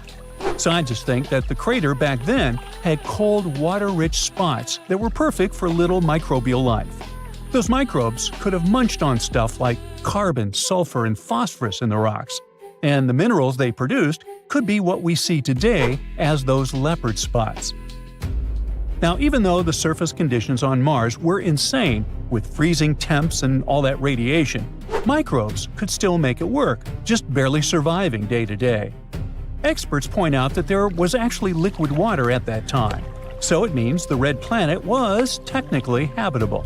Now, since all we've got are these tiny traces, we can't say exactly what Martians looked like or how they acted. But we can make some educated guesses by looking at Earth. We could compare the microbes from Mars with extremophile bacteria on our planet, those tough little guys living in salty lakes, deep underground, or in deserts so harsh even cacti wouldn't bother. Another question is, could anything bigger or fancier than microbes have ever evolved on Mars? Probably not. If those leopard spots are actually signs of life, scientists think microbes weren't just hanging out in one spot. They were likely all over the place. Perseverance is checking out ancient rocks beyond Jezero Crater to see if Mars had a bigger population. But here's one thing. Mars got harsh very fast. Life may have popped up on this planet around the same time as on Earth. But after about 1 billion years, the red planet started losing its atmosphere thanks to solar winds. That turned Mars into a freezing, dry wasteland. The extreme cold, radiation from the sun, and lack of water would have made it super tough for anything bigger than microbes to survive there. Complex life, like animals, took another 3 billion years to appear on Earth, and conditions on our planet were way more pleasant. If anything more advanced ever showed up on Mars, it would have had to be like a superhero microbe with thick skin or an ability to hide underground to dodge UV rays and survive in freezing temperatures. It would have been living off whatever tiny puddles of water it could find, basically like desert lizards or those weird filter feeders you find near Earth's hydrothermal vents. Now, we might still need to wait before we meet a real Martian resident, but nothing can keep our imagination from wandering. So, how about we sneak a peek at what the inhabitants of other planets of the solar system would look like if they existed and were more complex than microbes? Now, if it was a creature from Jupiter, it would probably be something like a deep-sea tank bug with a thick armored shell, huge googly eyes, webbed claws, and gills. All those features would help it survive Jupiter's crazy high pressure, radiation, and endless liquid layers. Because on this planet, at first, everything is just clouds. But go deeper, and gas turns into a liquid ocean of metallic hydrogen. No wonder locals would need all the protection they could develop. Let's jump over to Saturn with its clouds, rings, and more clouds. This planet is so light it could literally float in a giant cosmic bathtub. Here you'd likely come across a giant space jellyfish. It'd float through thick fog with an umbrella-shaped body and long tentacles instead of arms. Saturn's pressure is huge, and having a skeleton would just get it squished. Floating and flopping around is the smartest survival hack here. Now we're going to visit the ice giants, Uranus and Neptune. Both planets are like cosmic slushies of ammonia, methane, and water. Boy. There's no solid ground anywhere, just icy oceans under thick atmospheres. Here, you might meet a stocky, muscled amphibian with stubby limbs, webbed fingers, and scaly skin. All because gravity on the ice giants is higher than on Earth, and the environment is freezing. Any creature living there would need short, strong limbs to survive crushing pressure, swim through icy oceans, and stay warm. Moving back to our neighborhood, the first stop is Mercury. The sun here is so close, it looks 3 times bigger than on Earth. Temperatures swing from instant frostbite to literal oven. If anything could survive here, it'd probably have titanium skin. It would be smooth all over, and sunglass-like eyes would protect it from ultra-bright solar rays. The thing is, Mercury has almost zero atmosphere and intense sunlight. Anything living there would need a body capable of surviving heat and radiation without melting or burning out. Our final stop is Venus. The pressure there feels like you're a mile underwater. Volcanic eruptions are popping off all the time, and the air could melt lead. Tropical. and life forms here would be downgraded to a microscopic blob. No arms, no legs, and certainly no face. Venus is insanely hostile, crushing pressure, molten hot temperatures, and toxic gases. Only tiny microbial life could probably survive here. Given all that, I'll take Hawaii instead.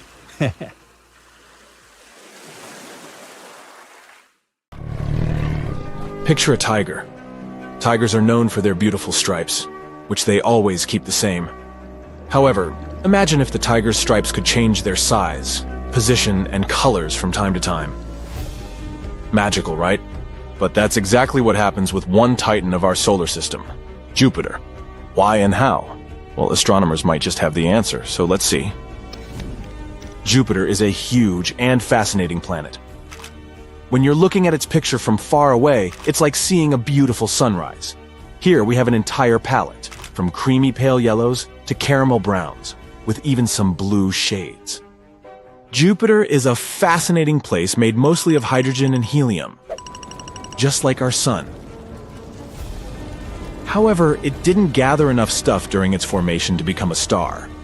Instead, it became a colossal ball of gas that could fit more than 1,300 Earths inside.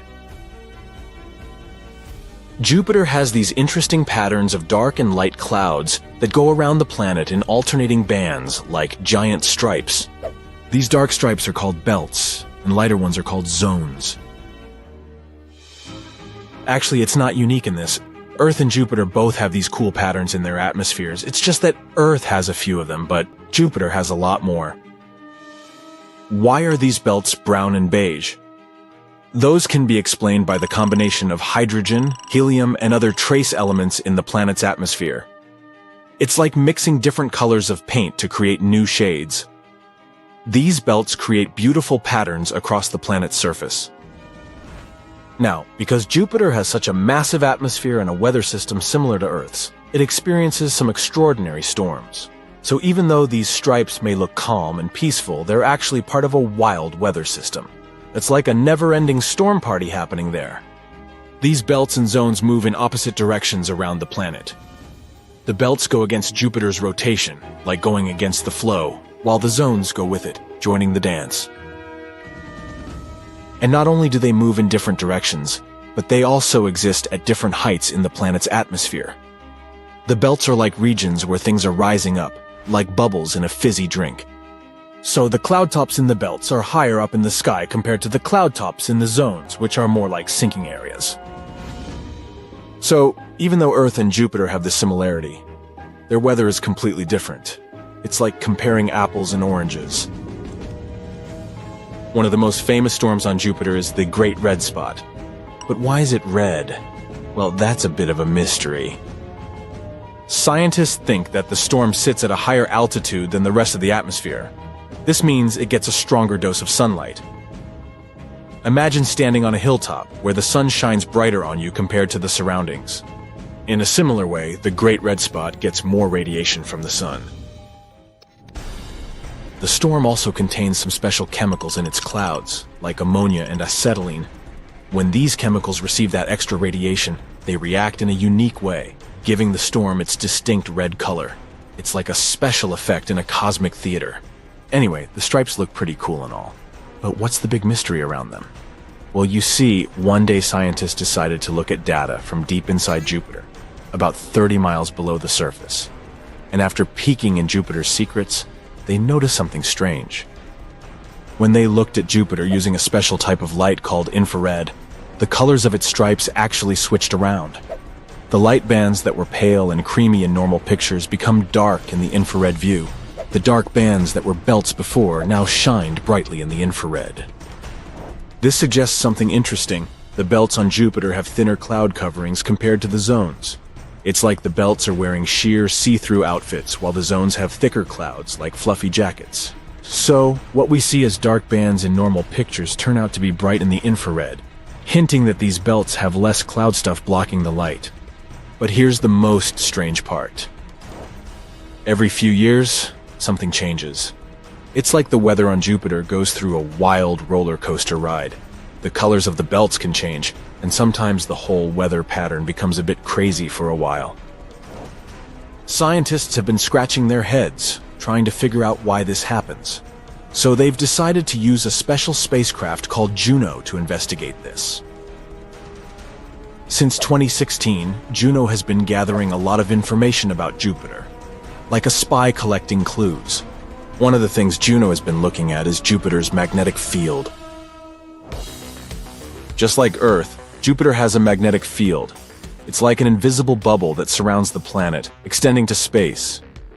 This magnetic field is really important because it protects the planet and everything on it.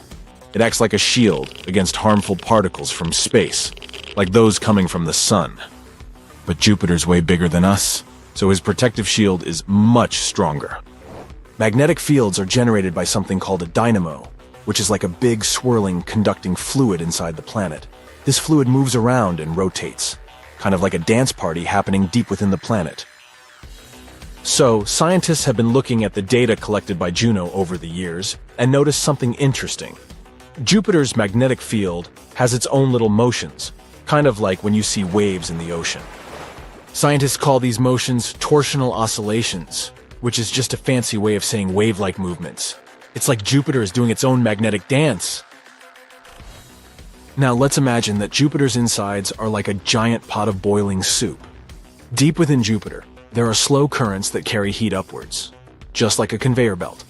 This heat eventually reaches the upper part where we see the clouds. But here's where things get interesting. Imagine someone starts stirring the soup really fast with a spoon. Those wavy magnetic movements, the torsional oscillations, act just like that spoon. They create a disturbance that messes up the slow currents. Now this disruption has a big impact on Jupiter's weather. It's like turning up the heat in the kitchen and changing the way the soup cooks. The patterns of rising and sinking in the clouds, which we call upwelling and downwelling, get all mixed up. A whirlwind in the soup. Our clever scientists also noticed something special near Jupiter's equator. They discovered a concentrated spot of magnetism called the Great Blue Spot. And guess what? This spot is slowing down, like it's taking a break from its usual fast movement. This suggests that a new type of wavy motion, a new dance, is about to begin. So, to sum it all up, the scientists have come up with a cool idea. These wavy magnetic movements, the torsional oscillations, disrupt the slow currents inside Jupiter, messing up the cloud patterns and causing wild weather. And when the scientists calculated the time it takes for these wave-like motions to happen, they discovered that they match the same time periods when the stripes on Jupiter change. So, in simple terms, the scientists think that these wave-like movements in Jupiter's magnetic field are causing the changes in the stripes on the planet. Pieces of a puzzle are coming together. Scientists are still trying to fully understand why this happens, but it's an exciting step forward in unraveling the mysteries of our vast universe. But there are still some mysteries left to solve. To find more answers, scientists need to keep watching Jupiter closely in the future. By observing how the clouds change, they can check if their theory is correct or if it needs some adjustments. From its massive storms to its colorful belts, Jupiter never fails to amaze us with its cosmic wonders. It may not have ignited as a star, but it shines brightly as a gas giant, captivating us with its size and beauty. So keep your curiosity alive.